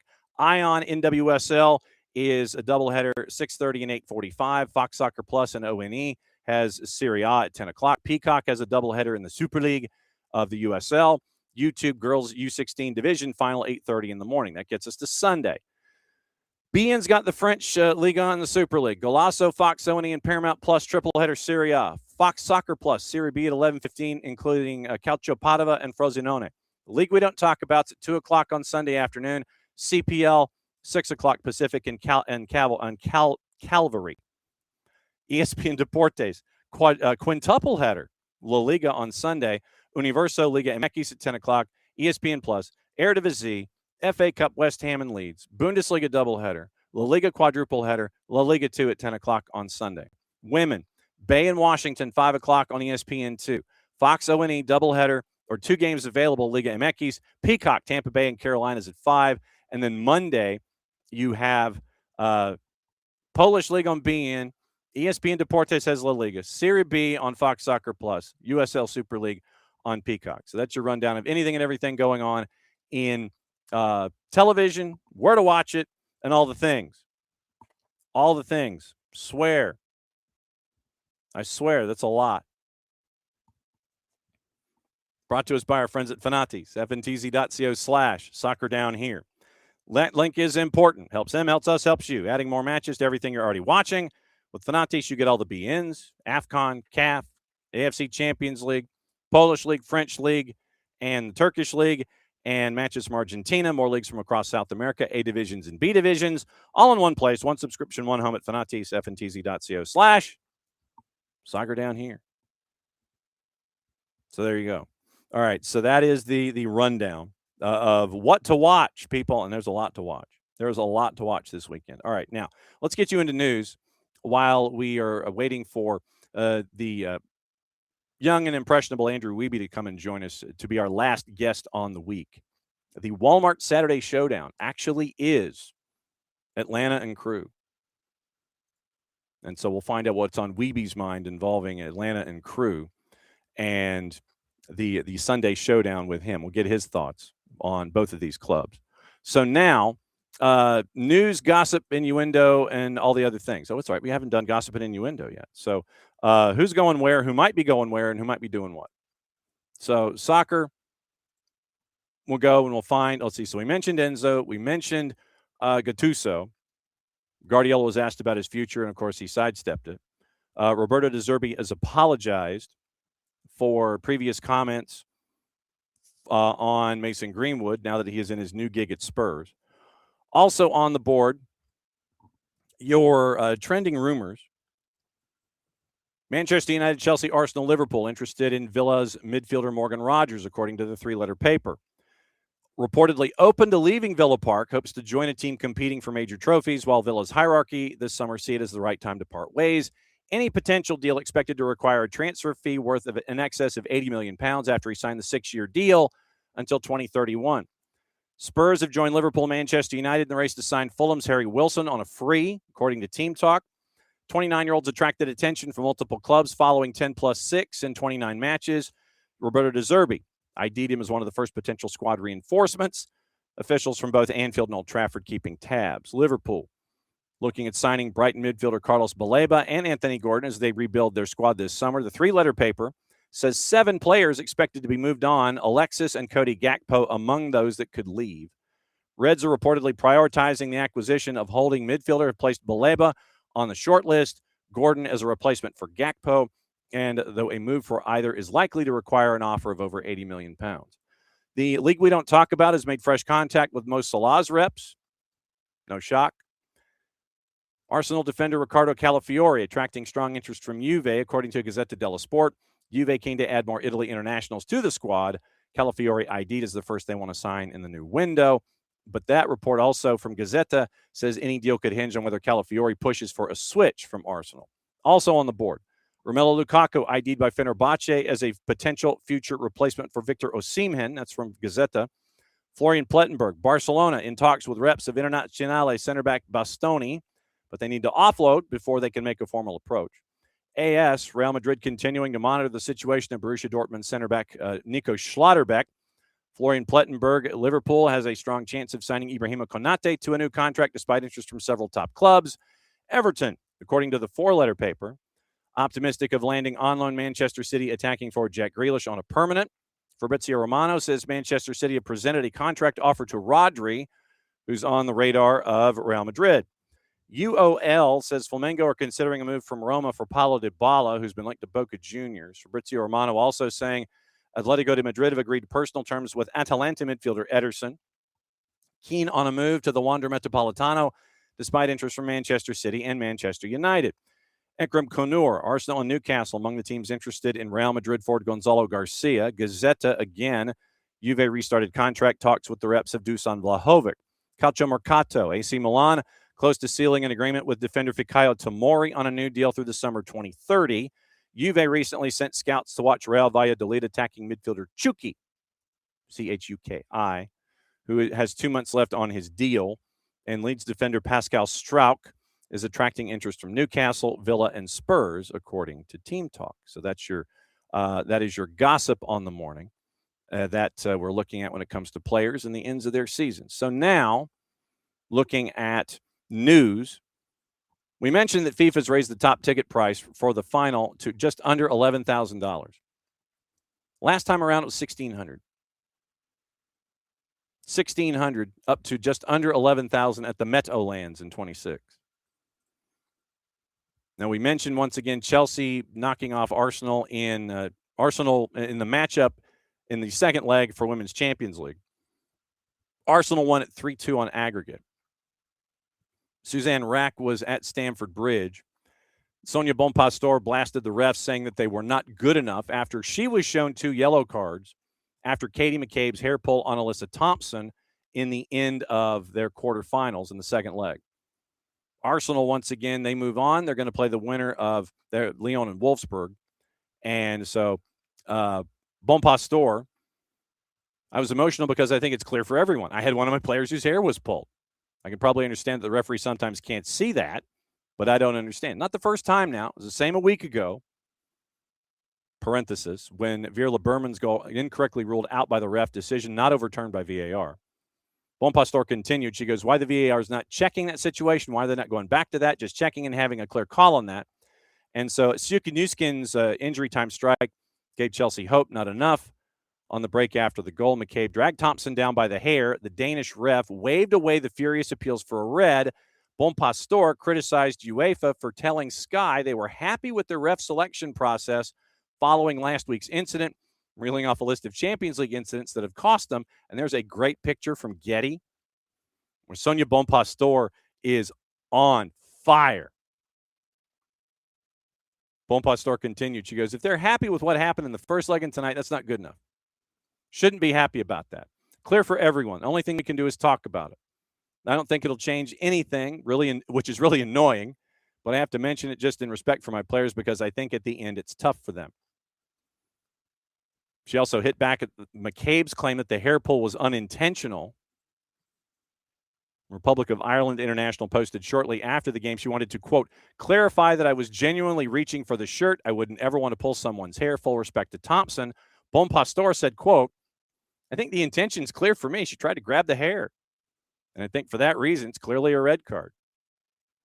So, and I've seen the video. To me, it looked like an intentional pull. Joined Chelsea in the summer for a reported £1.1 million, key recruitment in an expensive year for the club. WSL spending on agents' fees showing a 75% increase year to year. Bonpastor's side accounted for a huge chunk of the overall spend, $3.8 million in agents' fees. 1.08 spent by the club between February 25 and 26. Arsenal, the next biggest spenders, at only $446,000. Chelsea spending money, and Sonia Bonpastor is on fire. On absolute fire. Oh, yeah, the FA Cup. You got to get into those juice boxes. So, all right, so juice boxes involving FA Cup. It's like there are things that you remember. I swear, if I didn't write them down, there's another thing I got to get into about 777. We've got to get into that. The 4 matches in the FA Cup this weekend. Manchester City favored at home against Liverpool at a -125. Liverpool's a +300. Draws a +309. 12:15. Chelsea, big favorite against Port Vale. No real surprise at a -1250. Port Vale to win, by the way, is a +2500. And Southampton and Arsenal. Southampton a +900. Arsenal is a -333. And the draw is a +475. On Sunday at 11:30, West Ham is favored slightly against Leeds. It is a +140 for West Ham. Leeds is a +170. And the draw is a +270. So that's your FA Cup rundown for the 4 matchups. You're in the round of 8, and then you're getting ready for that 8 to turn into 4, and so on and so on and so on in the FA Cup. Now, other news. 777. I wanted to get into that. So it was interesting. You know, we've been following 777, and we also have the required reading continuing from our friends at the ESK and the ESK.org, where Paul Quinn continues to just, in his analysis series, lay everything out there. Traditionally, he writes about Everton, but he's been going after Eagle Football Holdings. And we're still trying to get Paul on the show to talk about everything that's been going on with Eagle and with Aries and all the things. He has written 3 deep treatises in the last week on what's been going on at Eagle football. And so requested required reading for today is part 3 in his series right here. The esk.org came out yesterday. And so Paul Quinn, once again, doing a deep dive as it continues with everything with Eagle football. And he does the deep dive in everything over the last 5 years, looks at the books, looks at their approach, looks at Aries, looks at what is in line going forward with them, and how Aries now is in charge basically of getting their money back. And see, and that's another part of this, Michael. And so Michael's asking, ever going to get the balance of the Almada payments? In Paul's piece, we go down to Botafogo's claims, and this is another thing to keep an eye on. Botafogo's claims is a part of the whole thing. So right now, at the end of the day, you now have an administrator, Cork Gully, and that protects Eagle from further legal action from creditors, but that's limited to just Bidco itself and does not apply to the clubs. That applies to the company, but not each of the individual clubs. Clubs continue operating as normal in a sporting sense, and now their futures are now tied into insolvency. So Cork Gully now says this is from Paul Quinn. The primary objective of the administrators is to rescue the Bidco as a going concern or more likely to realize the value of the assets for benefit of secured creditors. It's going to be B. This has placed the majority stakes in Botafogo, Lyon, and RWDM Brussels on the market. The 950 million real valuation of Botafogo and the 800 million euro initial acquisition price of Lyon now subject to significant distress discounts. So if you wanted to pick up Botafogo or Lyon, you could probably get them the equivalent of pennies on the dollar. I mean, it would not be the full 950 million real. It would not be the full 800 million euro. In administration, Botafogo is treated as a general corporate creditor for their claim of 1.293 billion real. It's not recognized by Texter, by Eagle Football, I should say. Legally, it's Eagle Football. And the administrators have engaged Alvarez and Marsal to audit the transactions. Recovery. If the claim is validated, Botafogo is expected to receive only a fraction of the sums sought after Aries and other secured lenders have satisfied their $1.2 billion in secured notes. So Aries has jumped in, and they're at the front of the line. They gave 3 separate tranches to Eagle Football for half a billion dollars when this whole thing started, with interest accruing and other elements attached to this. Right now, the current price tag of everything is 1.2. That's what Aries is owed, 1.2 billion with interest, secured notes. And so Aries being at the front of the line, they have a security package. When they structured everything with Eagle, they have what is referred to as first ranking pledge. This means that any cash coming from the operating clubs up to the holding company, so anything that comes in the door, if you sell something or whatever, Botafogo sells something, RWDM sells something, Lyon sells something, goes to Aries. Because Aries has 1.2 billion on the books, and they want to get as much as they can realistically from that. It's governed by the intercreditor agreement, and there's a pledge note to the debtor clubs. Security agent, meaning Aries, serves as a payments notice. It serves a payments notice, and this legally mandates the clubs pay all outstanding sums directly to Aries. So, like I said, anything comes in the door from those 3 clubs, since Aries has finally dropped the hammer and has put them in administration, everything in the door comes to Aries. If you were to sell, like we were talking about this morning, so everything is full circle. If you sell your stadium, say, You sell your stadium. If you sell Botafogo's stadium to yourself, that money would go to Aries. If you were to sell, RWDM, I think, is the one that is going to be affected from a club standpoint the most because it is in the second division in Belgium. They're probably going to be the one that's going to be hurt on the field the most. Crystal Palace is off to the side considering the sale to Woody Johnson. So that's where you're looking at with all of that. Anything that comes in the door goes to Aries first. Aries takes care of their bills. And they have a qualifying floating charge over all of Eagle Bidco. So payment hierarchy. Paul Quinn goes into this. And that's why I put this in the Twitch pitch. It was trading paper, Michael.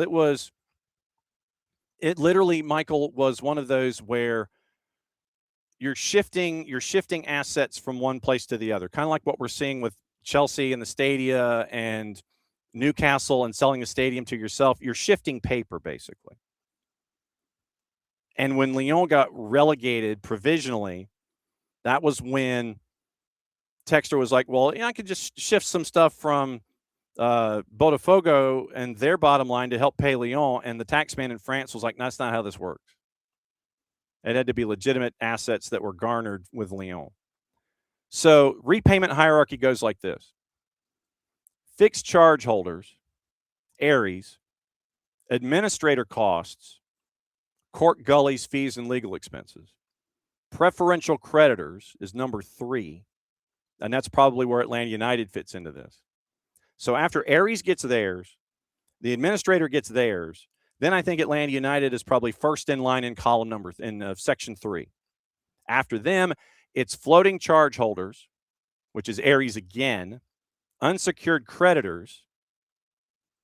So they might be 3, they might be 5. I would think they might be 3 considering their legal ramifications with FIFA and CAS and everything that's there. They could be 3, they could be 5. Unsecured creditors, Botafogo, trade suppliers, and tax authorities. That's not none of those are Atlanta United. That's why I think they're in column 3 as opposed to column 5. And then shareholders would be John Texter, and the equity value is basically 0. So I think because an unsecured creditor would be Botafogo, a trade supplier, or a tax authority, that's why I think Atlanta United would be a preferential creditor in column 3. 1 through 6, I think Atlanta United goes into 3. If they go into 5, then we'll see what happens. And so here's what, and to your point, Michael, do not be surprised if you end up with yet another transfer ban involving Botafogo. The football jurisprudence, I thought it was going to be jurisprudential. Okay, so club, international name, local. Let's go local name here. So if we go local name, so if we do a Botafogo search in the registration ban list, the local name of the club. So if we go international, let's see if Botafogo has anything going on currently. The answer is no. The ban list involving Botafogo does not exist at present because you literally can go into registration bans and you can see what FIFA has and who currently is in a registration ban. So we'll see. I'm going to go back. So just as the FIFA football jurisprudence database, and you have Armenia, you've got Accra Hearts of Oak, and you have stuff that goes back to 2020, and this is literally what's on the books right now. So you have a lot in the AFC. You've got UEFA, you've got CONMEBOL, Colorado Atletico Club in Puerto Rico. It is Bulgaria and a couple of other places. So right now you have 4 clubs worldwide: Iran, Armenia, Ghana, and Turkey, who are currently under registration bans. And then they have a history and all these kinds of things. They have a lot of them that are until lifted. So you can go to FIFA's website and you can look up registration bans. But the Fogo currently is not on one unless I'm looking at it wrong. We're getting to the point where maybe, and I say maybe, maybe, possibly, probably. Here's the thought. Maybe it gets to the point to where it's players. Maybe that's where you get to. Because that first 10 of the 30 was agreed to.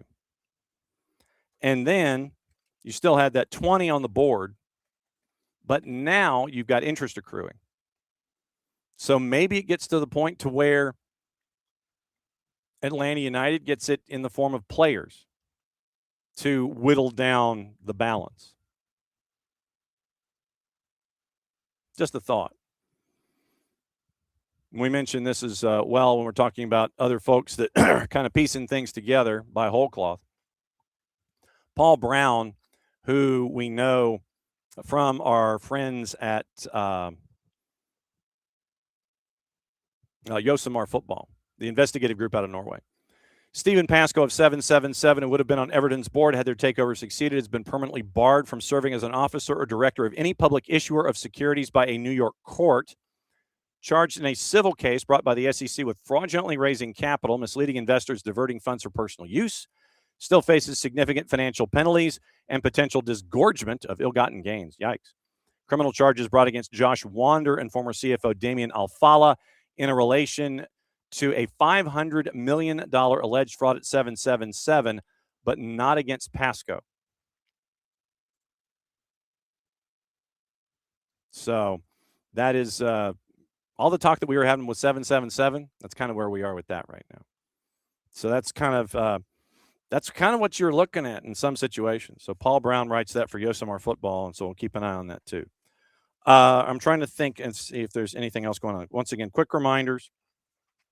Tonight, 6:30 pregame show, Atlanta United 2 and Crown Legacy. Kickoff at 7:03, and it will be interesting and intriguing. Once again, with our conversation that we had this morning with Chris Doran, the play-by-play voice of Columbus Crew, how these two teams are going to look, and how the week away with international duty is going to affect things. And I think for Atlanta United, once again, yesterday we found out that Matias Galarza may not be available on the left-hand side. So we'll see what that looks like with the return.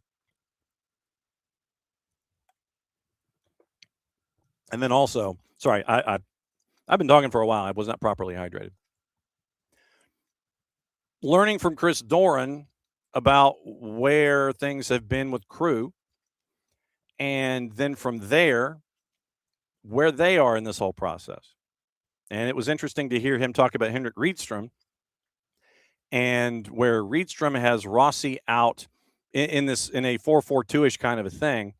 Like I said, until the whistle blows, allegedly it's a 4-4-2. Then when the whistle blows, you're trying to get Rossi forward, so that turns it into a bit of a 4-3-3 in the attack.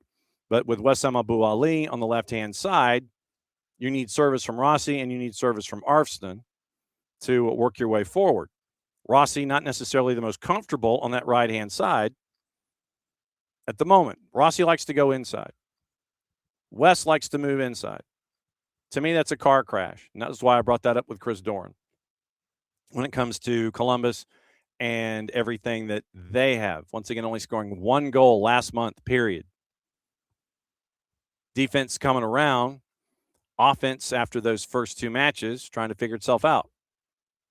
So we'll find out what it is with Columbus. So if there is no Galarza for Atlanta United, then what does the midfield look like? Is it Muyimba, Jay Fortune? Is it and then who's your third? Is it is it something akin to a Steven Alzate, Tristan Muyimba? Muyimba is the one that goes forward and works with Miggy up the left hand side. Do you send Elias Baez forward more? Do you work your way off to the right-hand side with your midfielders or your 2-6s and send Baez forward more to work with Miggy up the left-hand side? So if Galarza is not available, then to me, that would be the one question. What's your midfield look like? And are you leaving it to, say it's Tristan going forward to work with Miggy and Baez? Does Tristan have more of a supporting role? Does Baez come forward more? Does it come from the left-hand side that way?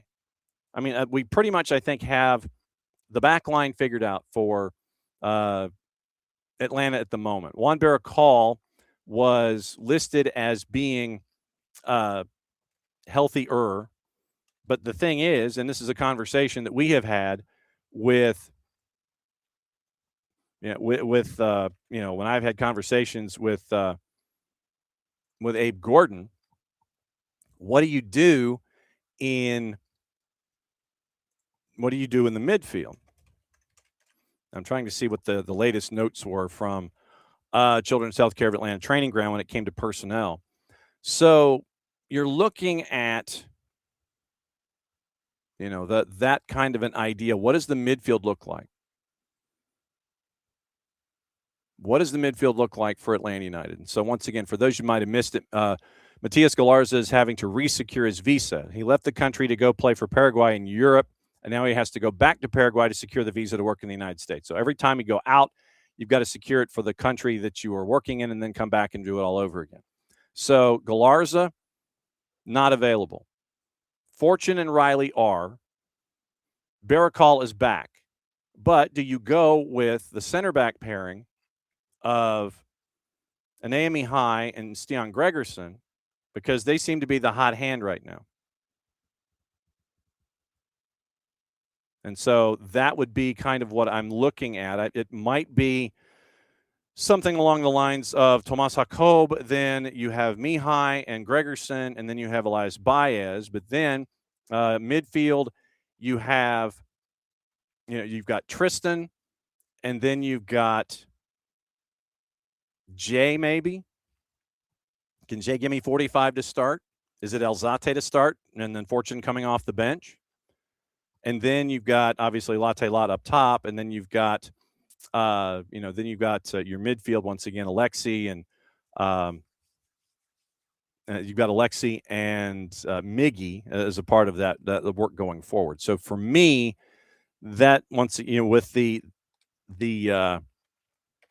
lineup from last time, but once again, no Matias Galarza. But we'll see how it shifts for Atlanta United. But I think your center back pairing stays the same. I think it is still. I still think that it is Stian Gregerson and Anami High until further notice. And so, Cooper Sanchez probably continues in the lineup. So you're probably looking at what? Baez, Mihai, Gregerson, Jacob, and Jacob coming forward to be a part of the midfield, part of the attack from right back, and then coming back to be a part of things. Tristan with the start. Then it's Cooper, maybe Jay. Cooper, maybe Will. Alexi, Miggy, and Latte Lot. Or maybe it's Alzate who came in for Cooper last time. Then you've got Fafa Pico. You've got Saba. You had Pedro Amador. I don't know if I think that Pedro probably comes in off the bench. You're looking at Luke Brennan. You're looking at Ronald Hernandez, Matt Edwards. And so that's kind of what you're that's kind of what you're looking at when it comes to Atlanta United. Once again, just the bigger question, if you start Cooper Sanchez with no Galarza, is that Alzate with his experience and Cooper playing more of a supporting defensive role, or is it Jay or Will, and you have Jay and Will, maybe doing a 50-50 or a 60-30, something like that, to where that to me is the one larger question. It is without Matias Galarza, what does it look like? And so I think that is the one holdover to this entire thing. But like I said, I mean, right now that center back pairing of Mihai and Stian Gregerson, they've been hot. They've been solid. They're in a good rhythm. And so I think it is now, once again, late in the match, if you want to go 5 at the back, you probably bring in Juan Barracall to help you out there. You bring in Alzate if he's not starting. So I'm going in rhythm right now with my two center backs. They're in rhythm right now.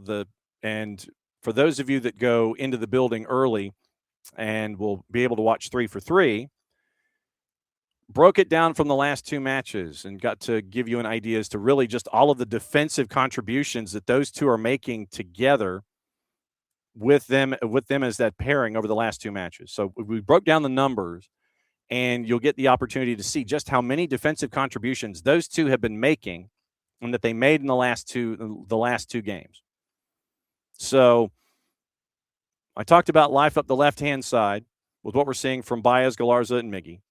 Talked about the two center backs in Mihai and Gregerson, but then also talked about just the lack of offense that we've seen from Columbus. Just one, and I superficially said that they hadn't scored in a month, but they've scored one time in a month. They scored 4 in their first 2 matches. They only scored 1 since then. And I think he's back from his fishing trip. I think he is. So where was this lake, Mr. Wiebe? Oh my gosh, I'm so sorry.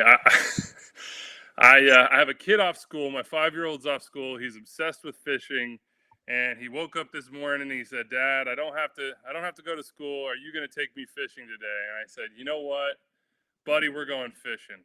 And we're sitting out there at Amesbury Lake, about 20 minutes from my house. and I look at my email and I'm like, "Oh, no." But I can report. Yes. Did we catch any fish, Wyatt? Yeah. What did we catch?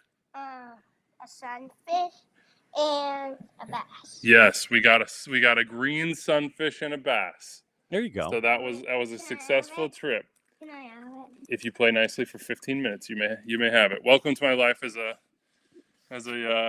father with a 5-year-old off of school. Well, my first question was going to be if you caught anything, and so obviously you did. We did. You know, you never know, and patience is not always the virtue of a 5-year-old fisherman. But he got bored. He started playing in the dirt. He found a few worms, and we hadn't had time to get worms, so we're fishing with some trout magnets for panfish, which often work. But he found some worms, and that's what we caught him on, John. We got him on the worms. So sometimes lack of patience pays off. And going old school and not using like magnets and things.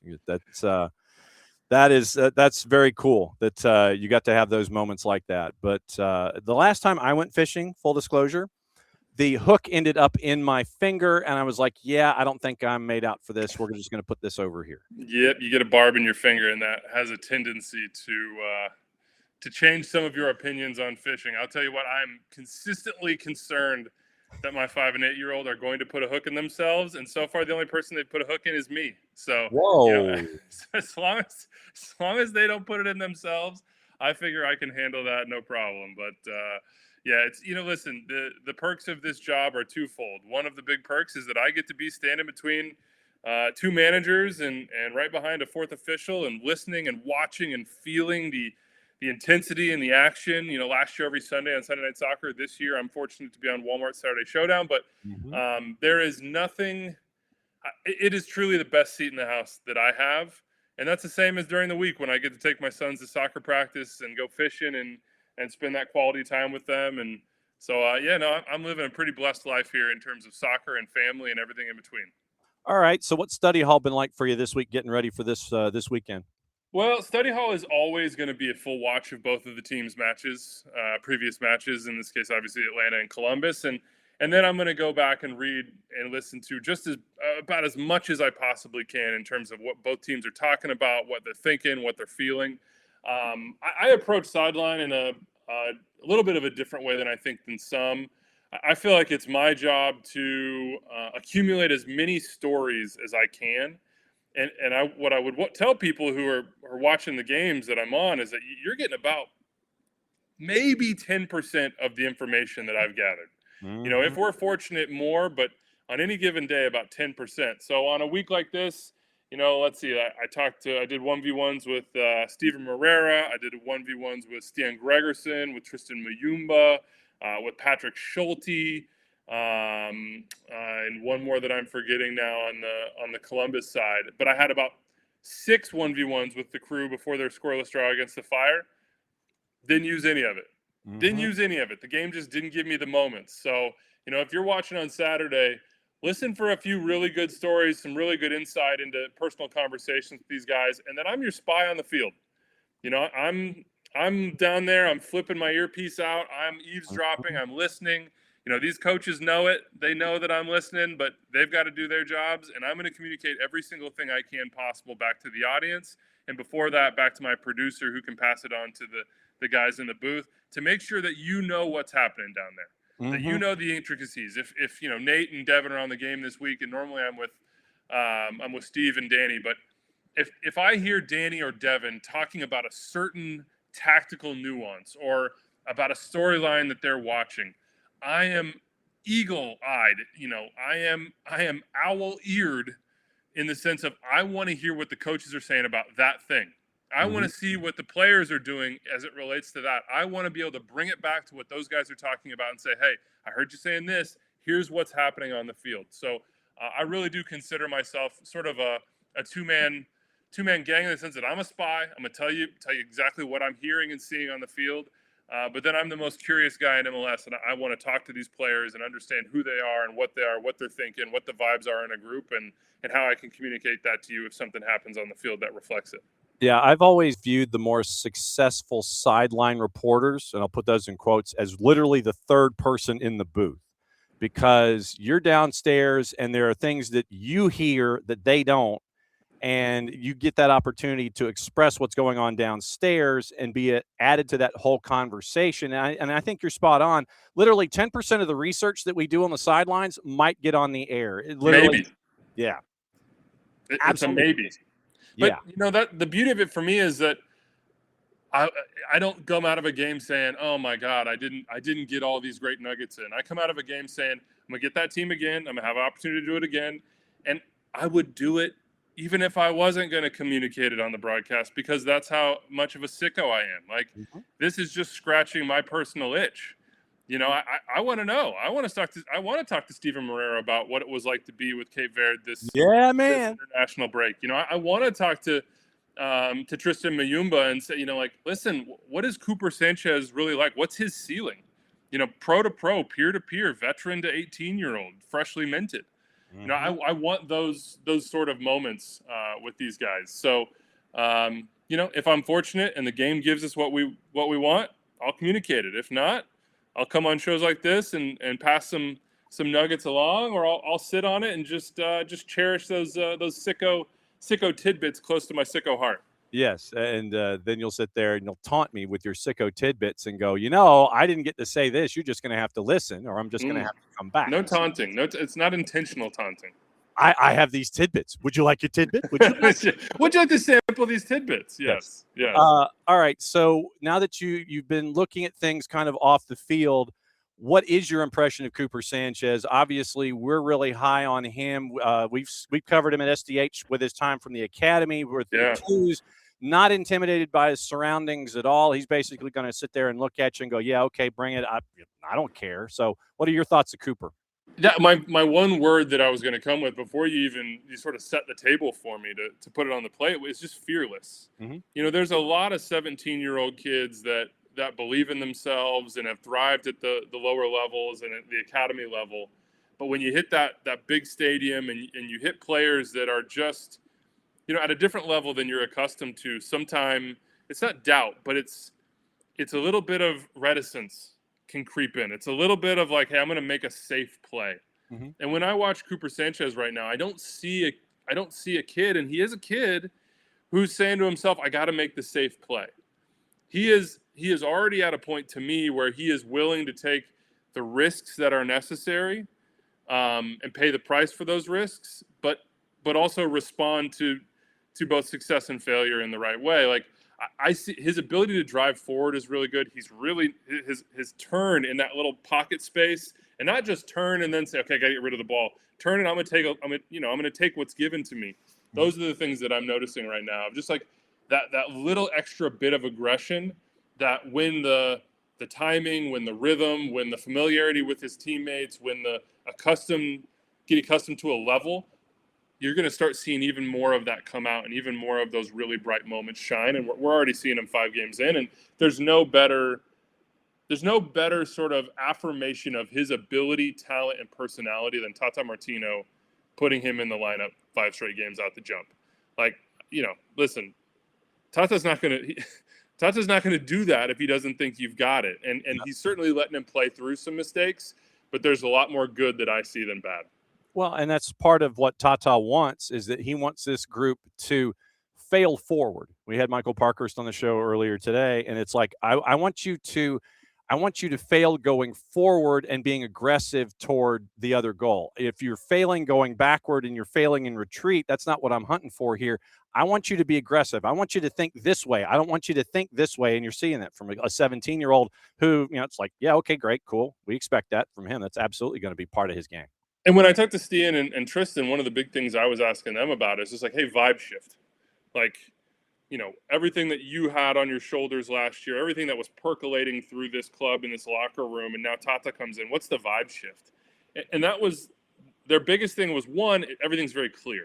Mm-hmm. Tata comes in with his army of assistants, all these people that he knows so well. They all sort of are on the same same tactical, emotional soccer level, and things seem to flow better when you've got a team like that in terms of management. But bigger than that was just that feeling of aggressiveness, of like bringing that aggression back to Atlanta United. And when I watched that game against DC, that's where I was a little bit frustrated, because I think what DC did is they said, listen, we're going to take away your opportunities where that aggression comes in open space. Mm-hmm. Like, you're now going to have to be a team, unless you're bang, bang, bang, get it forward quickly, 2 passes to goal, you're going to be a team that's going to face 10 behind the ball. And what are you going to do about it? Yeah. And, at this point in the season, Atlanta didn't really have an answer for that. And I think they will get closer to having one.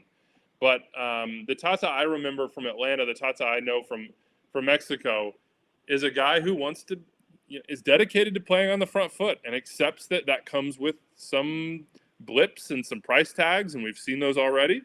But what a team is 5 games in is not what a team is 25 games in. And you've got to start to build the mentality of what you're going to be now and not punish players for it if you think there's a future where it's going to pay off in spades. Yep. And Juan Barracol being dinged up created an opportunity for Stian Gregerson. And you're seeing Stian and Inea Mihai, if I could get my upper plate to work. You're seeing them work really well at center back, and I don't think you want to mess with a good thing right now. What's it been like for Stian to be healthy and contributing the way that we know he wants to? I'm not going to say Stian was glowing, because I'm not sure Stian is a glowing guy necessarily. He's right. More of a kind of he's a blunt guy. He's going to tell you what he thinks, what it's like, but he's selfless in a way. I think it was frustrating for him to see the first 3 games on the bench, but probably productive in a certain way to sort of remind him of the level that he needs to be at. And he feels to me like a guy who is really comfortable with what is being asked of him. If Atlanta are aggressive and are able to play a higher line, you need to have that guy who can protect space in behind, who's really confident in his ability to keep strikers with him or in front of him, and who trusts himself in 1v1 situations. I think Stian has all those qualities. The top-end speed is not a question to me. I mean, he doesn't necessarily look like a sprinter. He's so tall. But it's the sort of deal where he has 3 steps, and you're like, how is that man moving so quickly? Mm-hmm. So I think he really fits those attributes. But what I would say about any MLS team is, how many MLS teams have center back depth? Man, it is one of the biggest luxuries, I would say, in this league. And so for Tata to go down the chart a little bit, to have an injury force him into a change to a certain degree, and have that sort of performance come out of Stian, I think is a real luxury for this Atlanta team. And I agree with you. 2 results in a row, 2 really confident performances for Gregerson. You keep him on the field, because the one place that that this Columbus team can suffer are in those transition moments. And if you go in transition, naturally you're going to leave yourself a little bit numbers down behind that. So that's where you need a guy like Stian to protect in behind the back line.